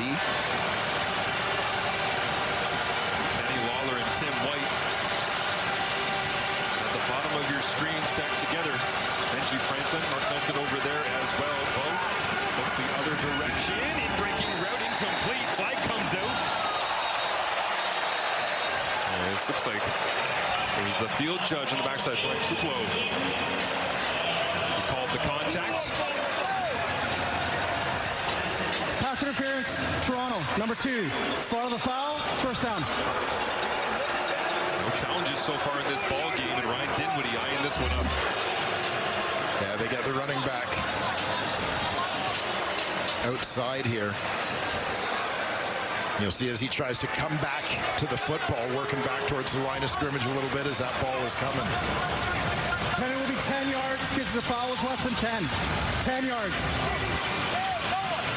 So they set the sticks. It might have just been Ryan Dinwiddie going, Tavares, what are you doing? It's a running back. You see that little shove, hands on the back, arms extended. That's made some tremendous plays tonight, but that one won't go in the highlight reel, so fresh set of downs. Leading by 11.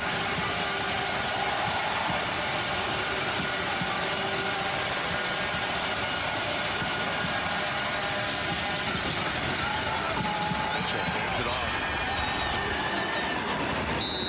Bell with his 10th carry of the ball game. A little more than 40 yards, but again, the season high for a Tiger Cats running back was last week Johnny Augustine with 49, so creeping close to that season high.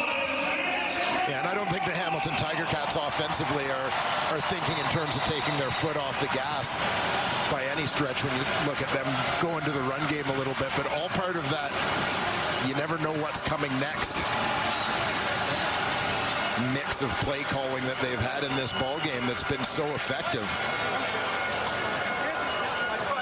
Greg Bell wincing a little bit there as he goes to the sidelines. Drew Wolotarski standing alongside him as well, who was close to returning from injury but got nicked up this week at practice as Jordan Williams is down on the field, getting some attention from the medical staff.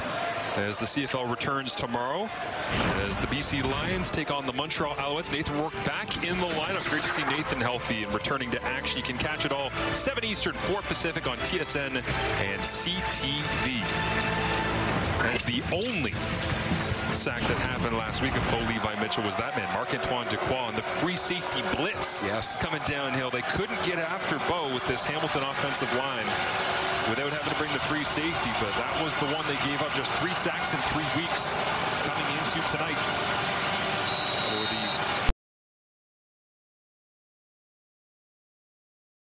week number 5, as they've already got a bye week in their back pocket. And Mitchell with the noise coming in at BMO. Resets at the line of scrimmage on 2nd down and 6. Just a 3-man rush. They dropped out into zone. Shamar Bridges loses his edge. The wheels were turning, but the car wasn't moving. And where will they spot it? Yeah, you can see the defense just sitting back. Shamar Bridges lined up out wide, but basically they're going to let the ball be caught in front of them and come up and make tackles before the sticks. They do get the first down just barely. As Coulter Woodmansey, the center, 5th year at Guelph, calls out the protection, guiding this offensive line. He's got some extra big bodies in on 1st down and 10. Mitchell pumps the screen, looks over the top. Lawler down the rail. Got him. Why not, eh? Take a shot.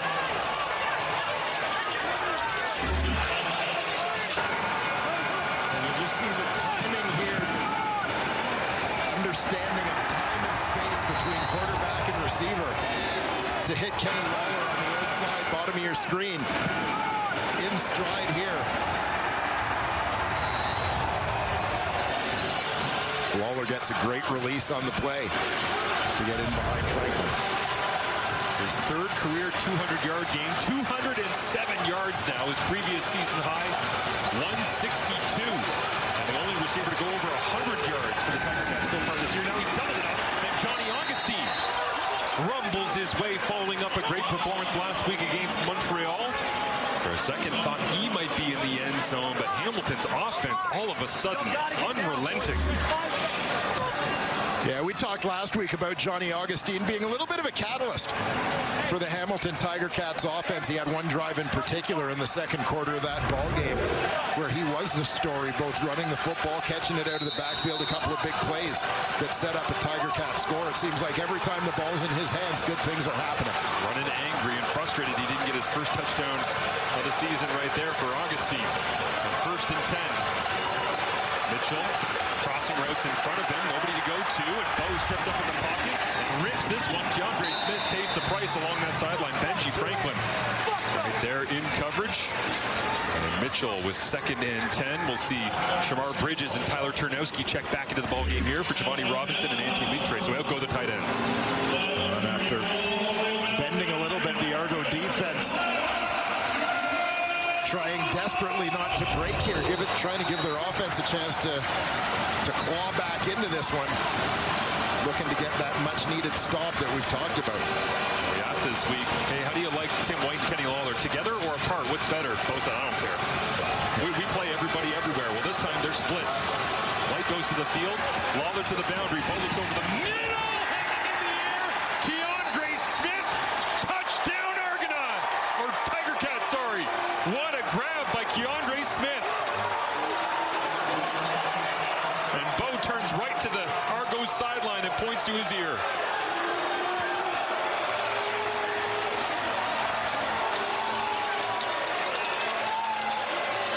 Adding a little fuel to the rivalry, I think. Keandre, right on the left edge of your screen, number 85, fights to get that inside release. And with the window closing, Bo delivers a strike. You said earlier, Dwayne, Keandre Smith, with the arrival of Kenny Lawler, has been waiting for his opportunities. A little bit more few and far between, just like Shamar Bridges, because this receiving group is stacked, and that was a great example. Lawler runs a fade route to the outside. Tim White is on the opposite side. His flags come up. We'll sort it out when we come back. And then right down the middle, you want to split your coverage and take away the superstars? Here's the Canadian kid, Keandre Smith, for the Tiger Cats touchdown.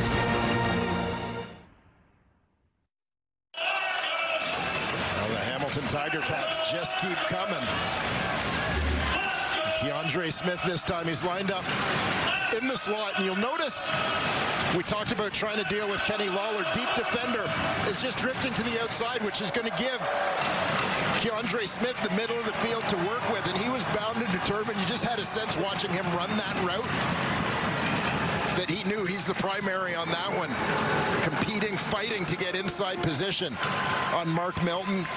Again, knowing there's that help over the top on Kenny Lawler, which is going to create some room for him to be open, and he makes a play.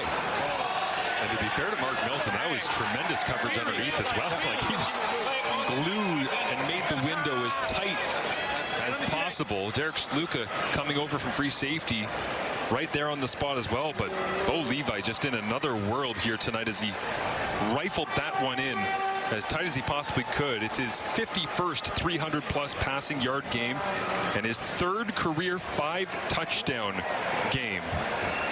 Seems like history between these two franchises always happens in the biggest of ways, Labor Day, playoffs, or otherwise. But Bo staring down the iPad, appreciating his work that looks like this. Throws a strike and a little glance at the home bench. Swaggy Bo returned, which is also part of the Calgary experience from when Bo Levi Mitchell was unstoppable in red and white.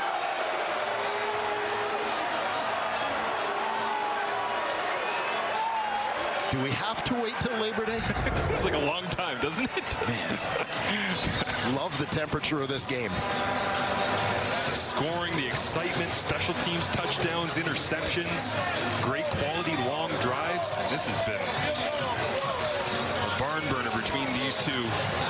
Just thankful we get to see them at least 2 more times this season. Well, obviously, many different faces. There's 3 fouls on the previous play. We have a unnecessary roughness against Hamilton, number 53. We have pyramiding against Toronto, number 43. And we have a 10-card misconduct penalty against Toronto, 91. We're going to re-kick the convert. Well, the last time that Toronto played at home against Saskatchewan, it was a penalty-filled matchup that went well over 3.5 hours. That was a long game because it was just endless penalties. And thankfully, the quality of this game has been so great that that's really the first time they've had to sort through a variety of different laundry. The nature of a couple of those flags just coming from the severe dislike. You know, I don't like to use the word hatred, yes. Marshall. I mean, we don't want a world with hate, but that's what I teach my son Noah all the time. Yeah. It's okay to seriously dislike people. We don't hate, but rivalries, it's okay to seriously dislike. Although I have a feeling if the rivalry stays like this as we head towards Labor Day, that there might be a little bit more back and forth as Keandre Smith loving life in the end zone for the black and gold.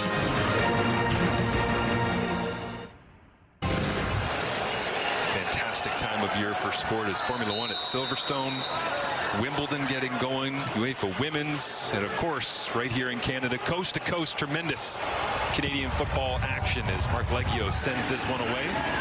It drops down to Kevin Brown. Will they try to get it to Janarian Grant again? No, they don't. And Kevin Brown tries to wheel his way back. And, well, they've established the tendency of we'd like to get him the football, but I wonder how green the green light is to pitch that under all circumstances yes. for Kevin Brown. Yeah, you could see that time the Tiger Cats starting to cheat a little bit to Janarian Grant. Created a bit of a seam there for Brown. Hey, we got rebel left, guys. Nick Arbuckle.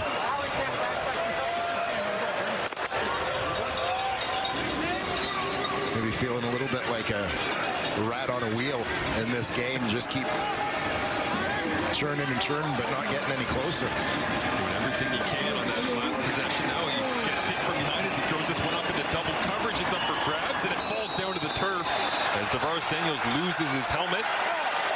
In the interaction, Stavros Katsantonis right there. Looked like Jonathan Moxey as well. And Arbuckle is hobbled in the Toronto backfield. I think it was Miles Fox that caught him at the end of the play. Yeah, took a shot standing in there trying to hit that deep ball. But this is where the Argos are at as time goes on in this ball game, and the deficit just doesn't get any smaller. So they got to be a little bit more aggressive in terms of their play calling from the sideline, decision making from Arbuckle, as you saw with that pass attempt. Fox didn't land on him, but just kind of an awkward one rolling over the top. So Arbuckle moving gingerly, but completes. And this is Kevin Mittal once again.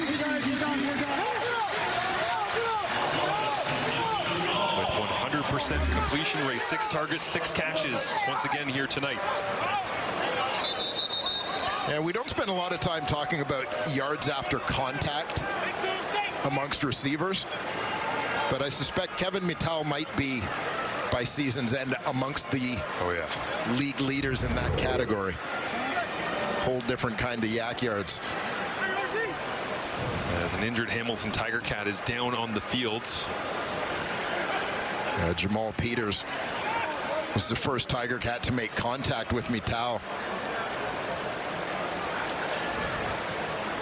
Like he took a bit of a shot. You see Nick Arbuckle trying to jog off his aches and pains. We get another look here at Peters driving up from that boundary corner position, and looks like the upper body might have just twisted and caught something on Mittal here. As he goes to leave his feet, didn't have much of a base. That he ended up being more nail than hammer on that particular exchange. Peters, a major difference maker in this defense as well. 17 tackles, leading the Tiger Cats coming in. And good to see him up onto his feet. And letting his teammates know that he's okay there, walking his way back to the sideline. There's Brandon Isaac, defensive back coach, shuffling the deck in the back end. Looks like they'll put Jonathan Moxey into the boundary. The rookie Mac Bannatyne will take over the field corner. It is usually Jonathan Moxey's domain. Moxey's got 2 interceptions on the season, looking for his 3rd. They'll go his direction. As Demonte Coxey with a touchdown earlier on tonight. Has 4 Tiger Cats right there, including the rookie Devin Verzuk. Ready to bring him down, so it will be 2nd down and about 5 yards to go.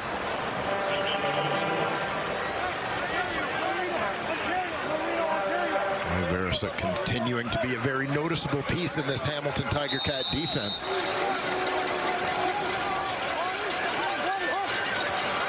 wide for Arbuckle, who does look like he's moving better. Now taking a shot over the top, lays it up against Bannatyne, and ripping it away, Demonte Coxey. Says the Argonauts refuse to go away.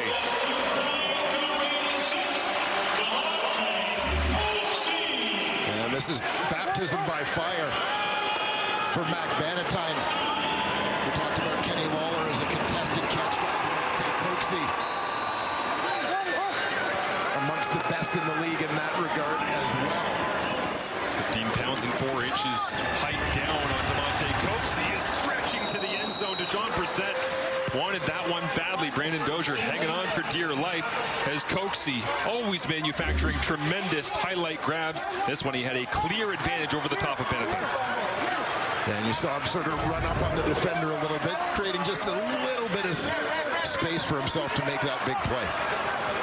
So Arbuckle with 1st and goal stands in the gun. Pressure look from the Tiger Cats. They blitz everywhere in the gaps, and it doesn't make a difference. Wilburn can't hold on, and Leyburn is into the end zone in his 1st game here in 2025 with Toronto.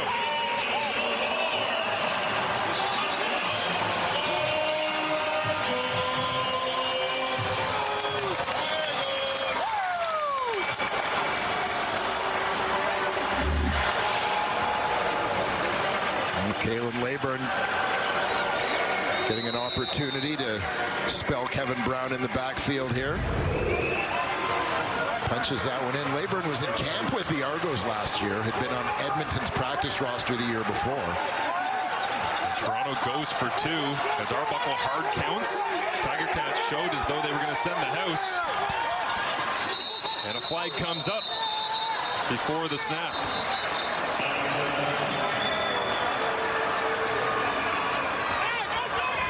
Procedure, Toronto, number 52. 5-yard penalty, we'll replay the convert. Oh, you got a feel for Peter Castro there. There was a lot going on at the line of scrimmage at a very high rate of speed.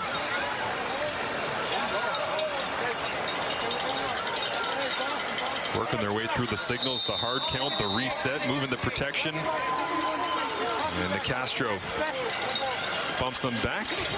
And in some ways, that's just a little bit of extra breathing room here to look around the uprights, but perhaps change the play call. As now they'll take the snap on the 2-point conversion from the 8. Hard count again. Did they get Julian Hauser or did Ryan Hunter jump? Procedure, Toronto, number 62. 5-yard penalty, we'll replay the convert.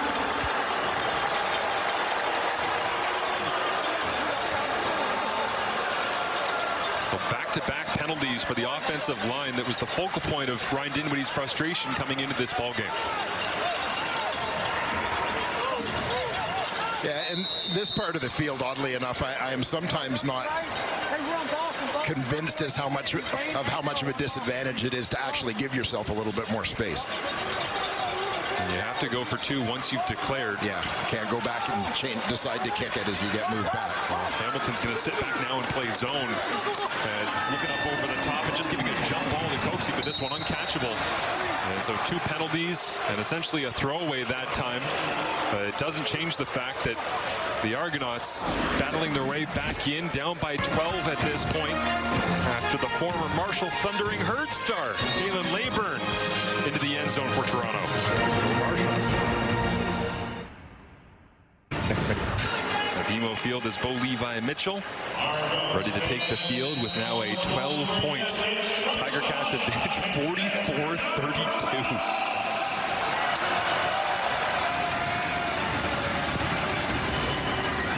This one hangs high in the Toronto sky, drops down.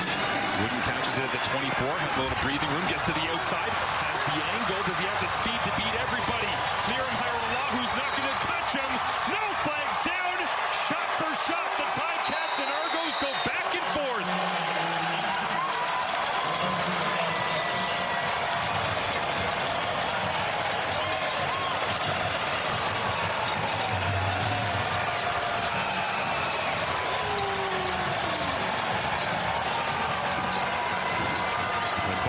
Mitchell can stay right there on the sidelines. Dwayne Ford, 5 straight possessions have resulted in touchdowns. 50-32. You remember the end of the first quarter when we said the Argos do not want to turn this game into a track meet. The Hamilton Tiger Cats, that relay squad's been looking pretty good.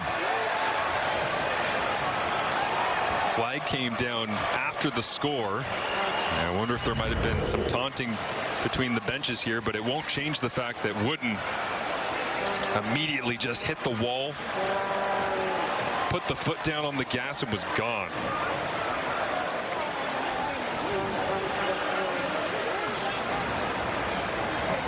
On the previous play, we have a 10-yard misconduct penalty against the Hamilton bench. The 10 yards will be applied on the kickoff.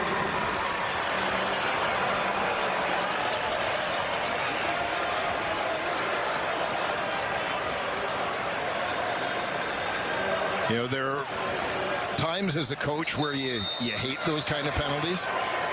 And there are sometimes, quite honestly, in terms of establishing a bit of a swagger, whereas a coach, deep down, you're okay with it. Doesn't change much for the Hamilton Tiger Cats there, as they now put up a 50-burger on the Toronto Argonauts to set the tone. And Isaiah Wooden, this was a no-doubter when he made that cut right there. Yeah, getting to the wide field and just turning on the Jets.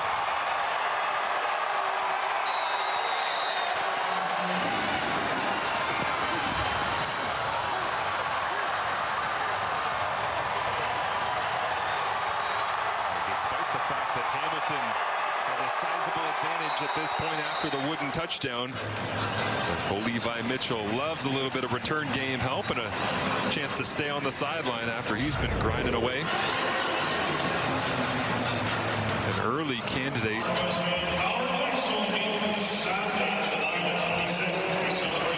for Game of the Year. As we got some big news to share with you in just a moment.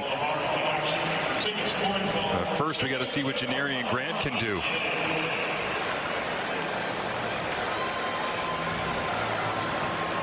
I said earlier on that Janarian Grant, nobody likes giving away free food, groceries for a year more than he does. Apparently, Isaiah Wooden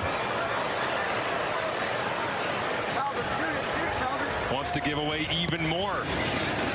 Going to Kate Burness at the end of this play on the tackle. If there is a tackle, who knows in this ball game the way that it's gone. As it will be wrapped up and brought down as we go back to Kate Burness in studio. Kate, what do you got? Marshall, provided you have complied with the rules of the contest and correctly answered a skill testing question, Roy Leister of New Westminster, BC, you have just won $1 million. Yeah! Shopping at CFL Foods and playing $1 million touchdown to win has never been more rewarding. We're coming Congratulations, Roy!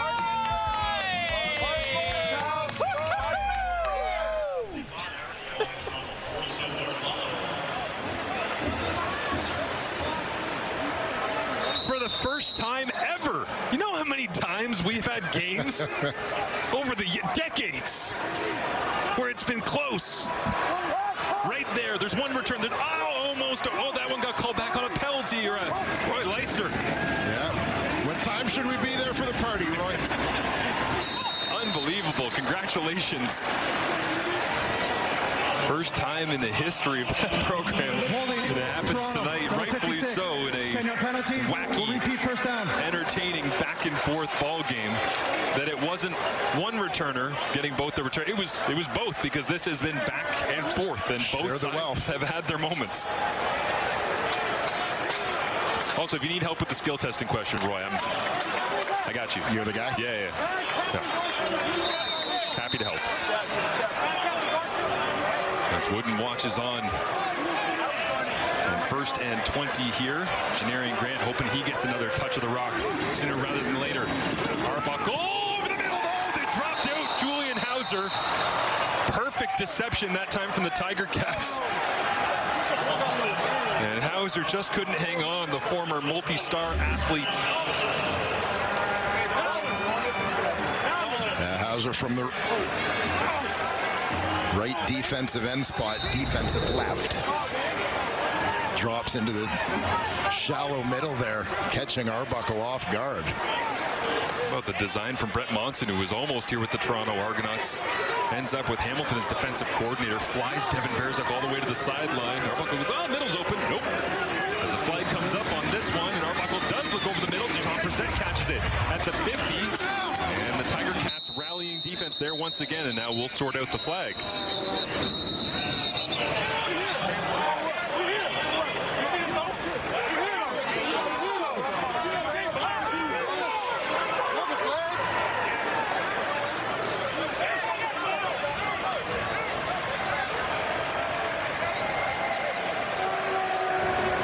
Procedure, no end. Toronto. It's 5-yard penalty. We'll repeat second down. Seen that call a couple times tonight. Yeah, and just in terms of alignment, obviously you need to have 7 people on the line of scrimmage.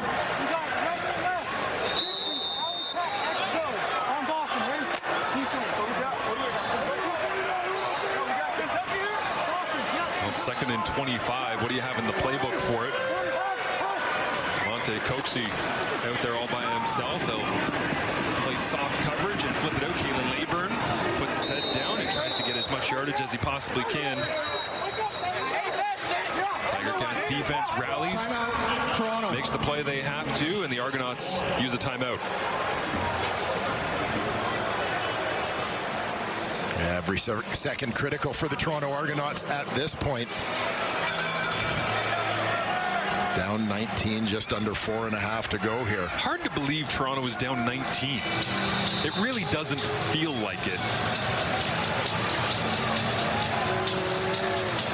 They've made so many plays, and Hamilton has just made 3 or 4 more. Yeah, the Tiger Cats have had those big chunks. Right? We've seen the Argos with some drives, and a lot of those drives ending in Hairolahu field goals.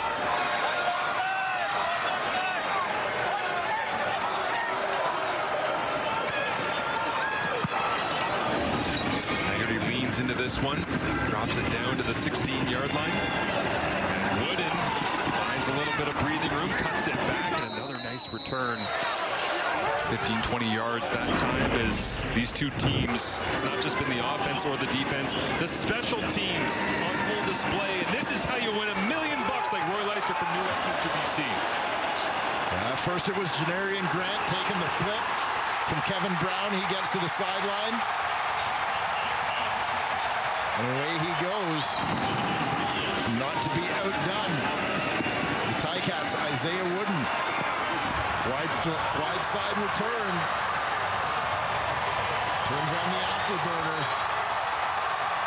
He gone. Can you imagine what it would feel like? Because Kate always does, that messaging of, hey, if another kickoff is returned for a touchdown, Roy Leister of New Westminster, BC, you could win $1 million. Somebody calls Roy because I'm already watching. Goes, hey, Roy, you might want to get. You got a chance. You might want to get to a television here, and he's sitting there, and then all of a sudden, one cut, Wooden's outside. What's going on in that living room? Yeah. Pretty special stuff.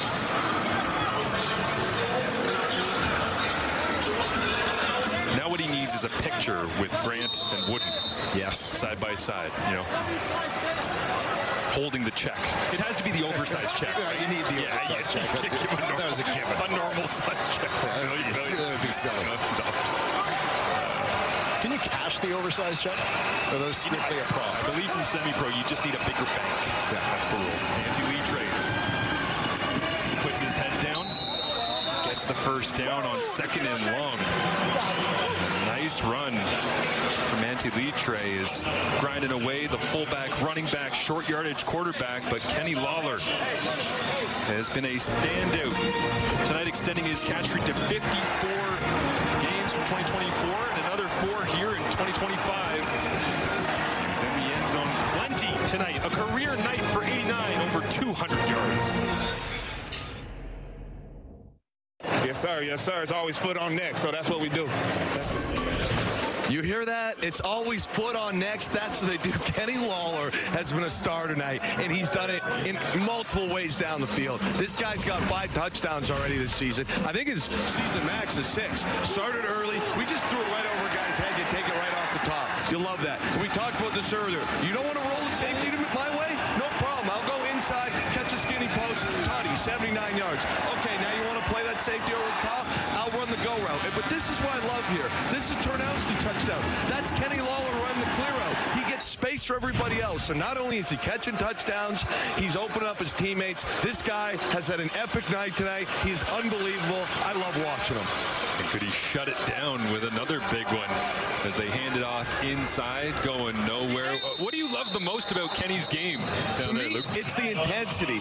You come off, he scores that. He's talking smack to the kicker. He's walking off, talking, foot on necks is the halftime speech after he's already had a great game. I love this guy. You can tell he's bought into this team here. He's having a great start, and I just expect it's going to continue to go. I want to know, you mentioned that intensity. You're sitting down there between the benches. Give me a little bit of what you're feeling down there. It's been pretty one-sided. It's tough to talk a little smack for the Argos right now with how his games went. They've had a couple flashes, but they've been playing catch-up, and Hamilton's letting them know, and I've been giggling the whole night. I'll be honest. Hamilton's letting them know they're kind of big brother in them tonight. It feels like it right now as Lawler leading the CFL in receiving yards per game this season. That is about to skyrocket after this effort this evening. This is why they signed him this offseason. Timeout, Toronto. Averaging. Kenny Lawler was expected to be a difference maker, and no question, he has been that. At this point, obviously relatively small sample size, a quarter of the way through the season, but averaging about 30 yards per game more than anyone else in the league. And this is the 4th game for the Hamilton Tiger Cats on the season, and I know there's people already at home right now who are sitting there enjoying a pop on a Friday night, watching Friday Night Football, getting their phones out with the calculator and going, how many yards can he go for this year? You usually say, well, they had a 1,000-yard receiver. That's a tremendous season. And people are going, wait a minute, 120. Pressure on here from the Argonauts. As Janarian Grant trying to find room down that sideline. He couldn't, could he? Never say never in this one. 51-32 as we're inside the final 2 minutes.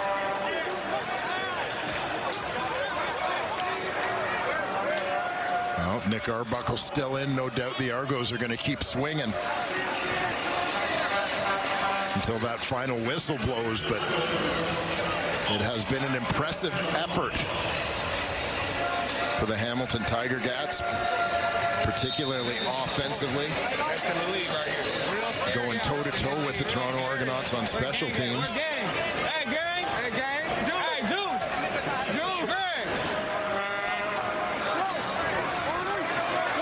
Arbuckle on 1st and 10. Flips this one away as Julian Hauser right there. Pressure on once again from the Clarion alum.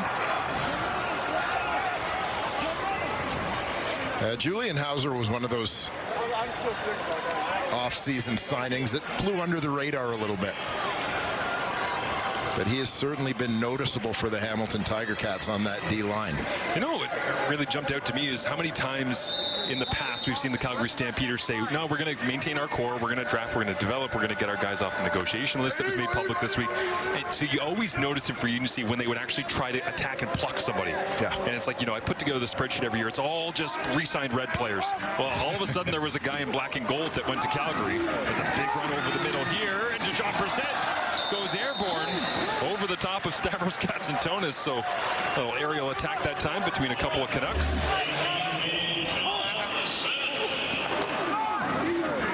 Just a quick hitter here. You see how deep Katsantonis is playing, given the situation in this ball game. Like a young Dwayne Ford going skyward. I actually got banned from trying to jump over people. True story. Man, Katsantonis downhill. Back-to-back plays. Kevin Mittal adds to his impressive tally on the evening, although it will sink the Argonauts to 1-4 despite his efforts.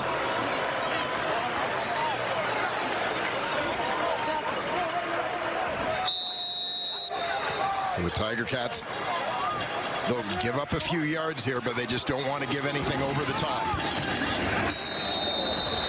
Allowing that clock to burn as well, but Damaris Daniels not going anywhere. Always effort and energy from the veteran.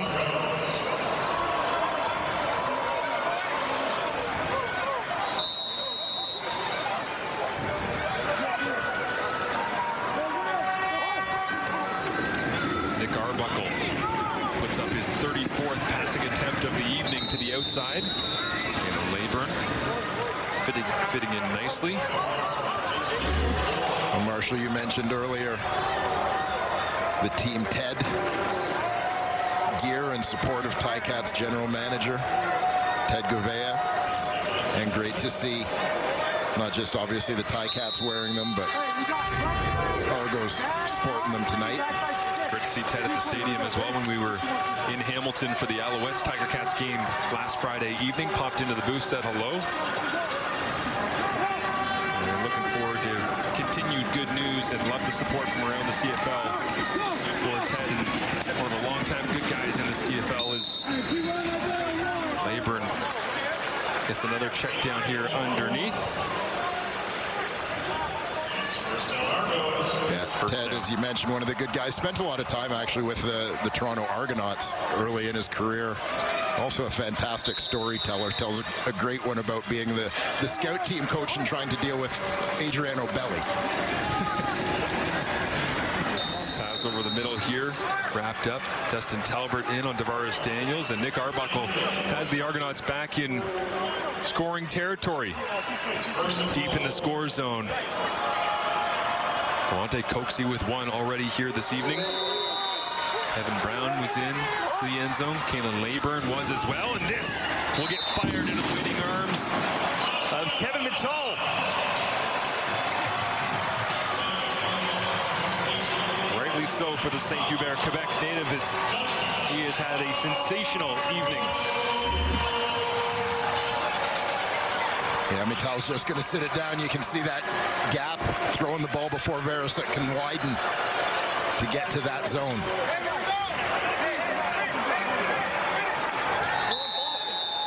He's up to 104 yards now in the football game, and once again, a team that leads the CFL in both two-point convert attempts and makes. They were 3 for 3 coming in. That number dropped tonight, but they'll go. Arbuckle bounces in the pocket, and almost an incredible snatch. Reaching with the left hand was Devontae Coxey, but falls to the turf. Levi Mitchell in handshake mode around the Hamilton Tiger Cats sideline. Unquestionably the star of the evening. When the sun was out, he was hot and never really cooled down. Yeah, had that connection going with Kenny Lawler early. A couple of deep strikes early in the ball game, found Tyler Ternowski. The second quarter, Lawler completes the hat trick. Keandre Smith adds another one for the highlight reel. 5 touchdown passes for Bo Levi Mitchell here as he is counting down the seconds en route to what would be win number 101 of a rather illustrious CFL career. Do they throw parties for that one too? 101, or you? We could probably get a few bucks from Roy in New Westminster. Put a little something together. 193 games played in Bo Levi Mitchell's career, and you just watched, if you've been with us all night, only the 3rd time that he has thrown 5 passing touchdowns. As Toronto lines up to go onside now with 52 seconds remaining, and trailing 51-38. Game of the year so far. Can the Argonauts do anything to lengthen it?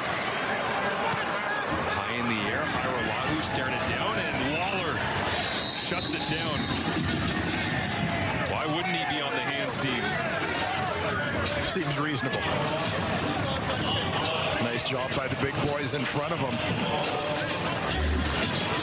Counting off, taking care of business, getting that wall in front of the guy you're trying to protect to make that catch.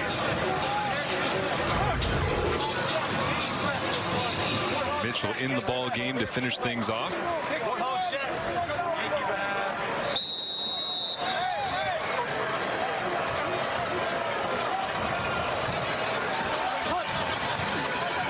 To the ground they go. Johnny Augustine in full ball security mode, and Tiger Cats offensive line. A big reason why the Tiger Cats climbing their way up through the standings the last couple of weeks, back to an even 500 now, sitting at 2-2. As Toronto falls to 1-4 on the season, their lone victory on the road, and they've already played here at home in weeks 2, 3, and now 5, and unable to get the elusive home victory. Big for the Tiger Cats. They got a couple victories against East Division opponents. You never know how those may play into tiebreakers, etc. as the season unfolds. As Justin McInnes, our referee, steps in here and confirms Bo Levi Mitchell kneeling it out as they do some clock management. Timeout, Hamilton. The Hamilton Tiger Cats starting to figure it out at a different time of year. I mean, it's certainly frustrating last year to get off to the slow start. You see they're 0-5. And I think a lot of people in the Hammer were very concerned at 0-2 that here we go again. They're going to be playing catch-up and have to do this mad dash from Labor Day on just to try and squeak into the East Semi, let alone win the division. 2-2, it's not as though they're running away with it, but quality victories against Montreal and now Toronto. Yeah, I mean, you look at the starts over the last few years, they're 500 after 4 games. It is much earlier than they have been able to reach 500, if they've been able to reach 500 in recent years. It just seems like so often this is a team that's kind of been chasing it. And the trend also continues with the Tiger Cats, who were 3-0 against Toronto last year, despite the fact that victories came few and far between for much of the season in 2024.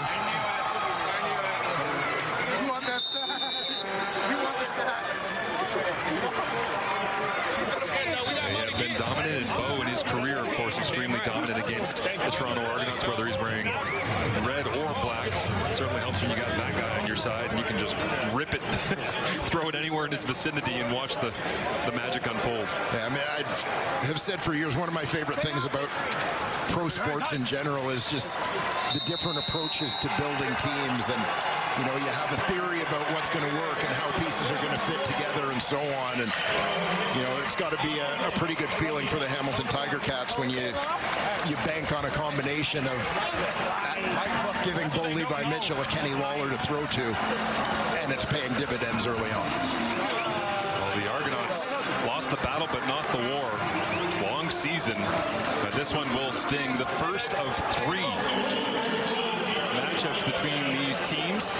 The next time that we will get an opportunity to see them play against each other, it'll be the Labor Day Classic. Can't wait to see that one, the rematch. So Bo Levi Mitchell and Kenny Lawler sent a clear message here tonight on Friday Night Football in week number 5. They would not be touched as they ran away 51-38 the final. Looking forward to the Lions and the Alouettes coming up tomorrow. For Dwayne Ford, Luke Wilson, Matthew Shea, and Marshall Ferguson, thanks so much for watching.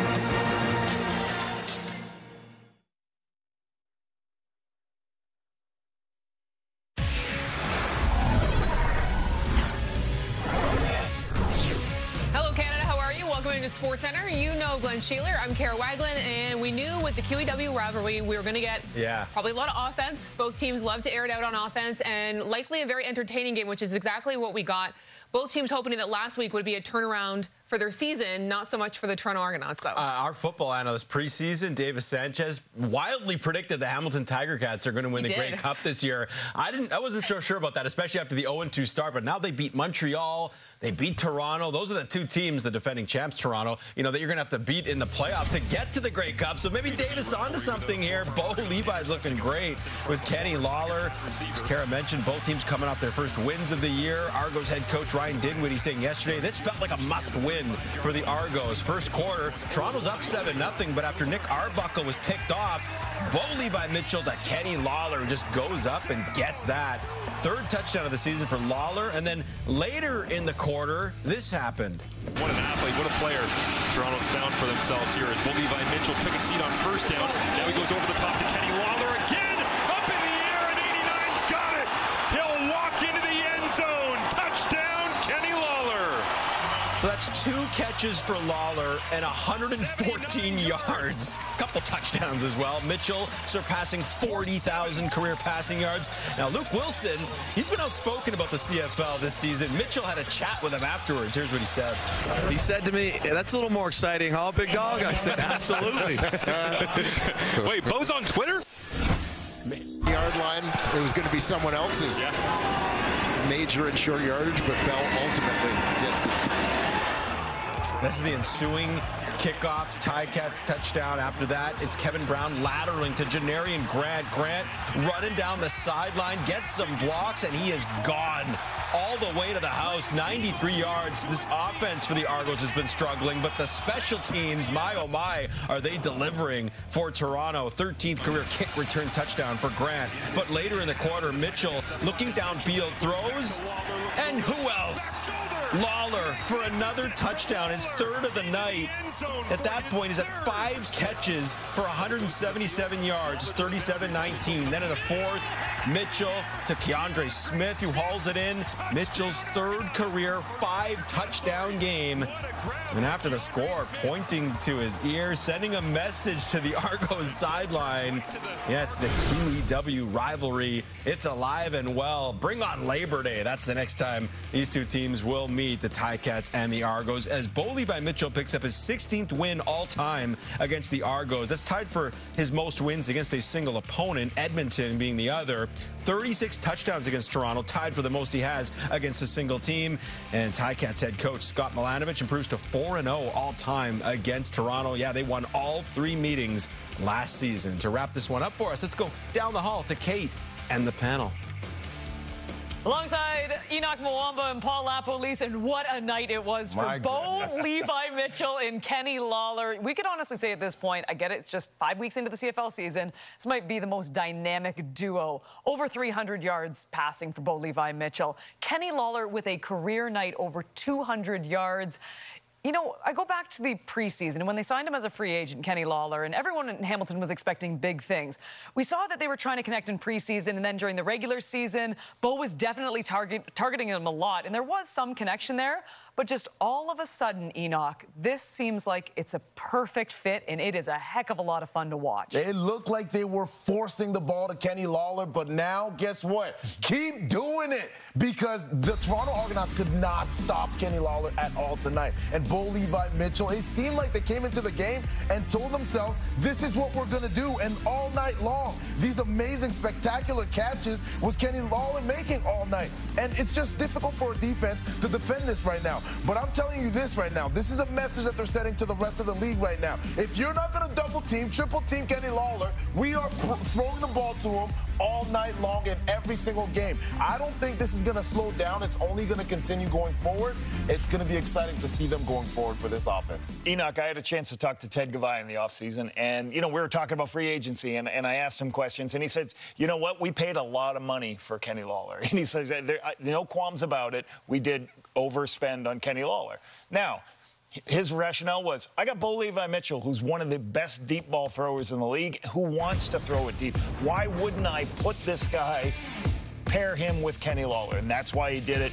Like you said, Kate talked about off the start. It took a little while to go, but this is going to be scary, as you said, Enoch, down the stretch. I mean, Bo Levi had over 300 yards, 5 touchdowns again for the 3rd time in his career. I looked at who had the next most yards after Kenny Lawler, 207 yards. Tim White had 30 yards, right? I was hoping there'd be like an 80-yard guy, a 90-yard guy. No, it's all Kenny Lawler.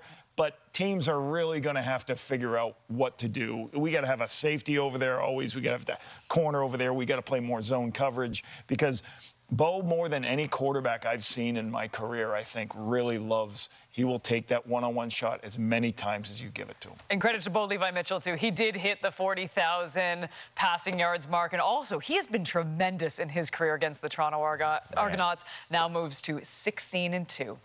All right, after the win, Bo Levi Mitchell and Kenny Lawler with our own Matthew Shinetti. It was hard to separate these two tonight, so I might as well have them together here at postgame. One guy threw over 330 yards and 5 touchdowns, but the other guy just set a career high with over 200 yards receiving. Bo, is this what you expected with a guy like Kenny Lawler to throw to?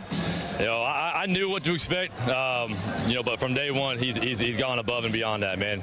There's plays, sometimes I look over, I'm like, he's down there somewhere. Just put it up, let him go get it. What kind of message does this send to the rest of the league if you guys are playing like this in July? Man, it's where we want to be. We want to keep it rolling, man. We knew we had a great team. I said it. We had to make it great, though, right? We came in good. We're going to be great. So, you know, hey, day by day, week by week, as long as we keep this thing rolling, we're going to be a hell of a team. Rivalry work? You know, I saw you looking over there after that 4th, 5th touchdown. And they're talking, so I'm going to talk back. Let them know we're here in their house, and we'll see them again soon. And finally, Kenny, what is it like knowing that you can look this way to a guy who just threw his 40,000 yards, 100th win? He's looking at you knowing exactly where you're going to be, and he can put the ball up. Oh, man, yeah, no, it feels unbelievable, right? He's a walking Hall of Famer. He's the best in the league, man. And, man, when I know, you know, the game on the line or my number's called, I know he's going to just give me a chance, and that's all I ask for. It don't matter where the ball is. As long as I got an opportunity, he's going to give it to me, and we're going to come down with a touchdown or a flag. Thanks, boys. Congratulations. I am going to put it up there for you. You know that. Here's Matthew once again with Stavros Katsantonis. As one of the leaders on this team, Stavros, what kind of shot in the arm is a win like this tonight? Oh, yeah, I mean, it's always a big win getting it against a rival like this team up, the QEW. And, you know, when you get wins like this early in the season, it just builds the momentum, builds the chemistry, builds that team camaraderie, and that's what we love to see out there. Speaking of being a leader and how you try to set the tone, I imagine as good as this win is, you look at those 32 points and say, we got to get better. So what does it look like from the defensive perspective? Yeah, I mean, there's always constant improvement in a season, right? If you're not getting better or you're just staying the same, it's not going to work out. So there's definitely things that we could evaluate on the film. We'll get back to it this week and take it with a grain of salt and just keep working. How does the defense get better, though, knowing you have to go up against Kenny Lawler every single day in practice? That's a fun. I mean, Kenny, Tim, Shamar. I mean, the list goes on and on. Ternowski, Brendan O'Leary, Orange, you know, and Bo Levi Mitchell, right? Probably one, you know, Hall of Fame quarterback. So being able to go against those guys each day is just a pleasure. And, you know, iron sharpens iron. Thanks for this. Congratulations. Yeah, thank you. Appreciate it. All right, so a big win for Hamilton to kick off Week 5. We've got 2 more CFL games on TSN this weekend. Here's the odds courtesy of FanDuel. The Alouettes are favored by 2.5 against the Lions on Saturday. Montreal currently the favorite to win the Grey Cup. With your look ahead, here's Kate. Back alongside Enoch Mwamba and Paul Lapolis, and some great news in the CFL because there were way too many starting quarterback injuries at the beginning of this season. But here we go finally. Nathan Rourke returning for the BC Lions. They certainly need him after especially watching a guy like Jeremiah Masoli, who we all know is a fantastic guy but really struggled so far this season. And on the flip side for Drew Brown and for the Ottawa Red Blacks, I mean, they showed that little promise in Calgary, but overall just hasn't been the start that they wanted to. Of the 2 starting QBs, Lapo, who is most important to their team? I think it's Nathan Rourke, Enoch. You know why? Because watch Calgary last night. He's got to keep up with all these teams in the West, and I think that's why it's real important. Nathan Rourke is back for this football team. You know, you got to keep them going with the West. Last year, I called the game in Montreal later in the season. He was 22 of 28, 78%, 300 yards, 1 touchdown. He rushed for a touchdown. He was spectacular on the road in Montreal against that vaunted defense. So here's how I think he's going to help. He's going to help the protections. You know, Montreal's going to do all kinds of different protection pictures. He gets the ball in his hands very quickly. I think he's an accurate passer. And the biggest thing, you played the position for a long time on defense. Like when you have a quarterback you believe in and you know is your leader, you makes everybody better, makes the special teams better, makes your defense better. So I think he's going to bring that to the table for them, and I really think he's going to be a good difference maker down the stretch. Coach, you talk about a quarterback that you believe in. Well, the Ottawa Red Blacks don't really believe in any quarterback that is not Drew Brown right now under center. You talk about the guys that replaced him, Matthew Schultz as well as Dustin Crum. These 2 guys have come in, and they haven't really been scoring touchdowns much. They have been actually turning the ball over. Matthew Schultz had 3 turnovers, and Dustin Crum threw 1 interception himself. You look at Drew Brown, the first game of the season this year, he threw for over 400 yards, 2 touchdowns, 0 interceptions. None of these 2 quarterbacks have come anywhere close to having the performance that he had in 1 single game. And the one game that the Ottawa Red Blacks did win on Canada Day against the Toronto Argonauts, well, they also caused turnovers, and the defense wasn't even on the field to even make an impact on the game. And so you, as a defensive player, you come on the field and you see that we're down 14 already, whether it was a special teams mistake or an offensive mistake. It is kind of frustrating, but at the end of the day, this offense needs to start to generate some points, and Drew Brown will definitely be able to do that once he gets there. I don't know. I'm split decision on this one. I think they're equally important to both teams, but I just think it's fabulous to have them back. The only thing that would make the entire situation better, obviously, if Davis Alexander was back on Saturday night, and they'll still have to wait as MBT will be starting for the Alouettes. Let's get back to Toronto as the Argos fall to 1-4 in the season. Here's Ryan Dinwiddie. Yeah, it was. I think, you know, there's some positives we can take from it. Offensively, I thought we made some strides. You know, special teams got to get a little bit cleaner. And, you know, unfortunately, every time we get going on offense, we get, you know, we get a drive going and we score some points, I feel like we give up a touchdown every time, right? So, you know, the bye weeks, you know, there, I told the guys, you know, take some time to reflect on it. You know, I will as well, look at all the games, you know, find ways we can find and be, you know, be creative to find an edge. But, yeah, I think that's what it is. Those guys got to lick their wounds a little bit, spend some time with their family, and, you know, let's look at some things and let's come back motivated with a lot of urgency. consistency is basically what you're missing right now. What can you do to improve that? Yeah, the pre-snap penalties, it's been too much on offense, and we've had too many penalties on defense. Yeah, we got to find ways to, maybe we shrink it, and try to find an identity, what we're good at, right? Try to get Coxie the ball more. I think Mattel stepped up tonight. We got some guys that can make some plays, but like you said, consistency hasn't been there. We've done some good things, but we haven't done it for a full 60.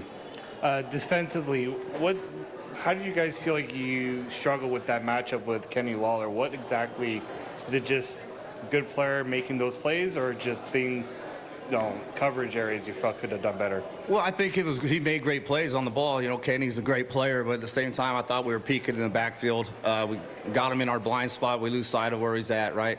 Now we could play some different coverage too, to play cloud coverage and try to stop those deep balls. So we got to look at that defensively. Find ways where we can keep it in front of us a little bit better. We ought to understand that Kenny's one of the best receivers in the league. He makes those plays, but we can't make it that easy on him. All right, let's go back to BMO Field following the Argos loss. Here's Nick Arbuckle. Playing forward, kind of described it as feeling like you're on a hamster wheel. You keep spinning and spinning and spinning and keeping the offense going, but it doesn't feel like you're getting anywhere. Did it feel like that as the game was going on?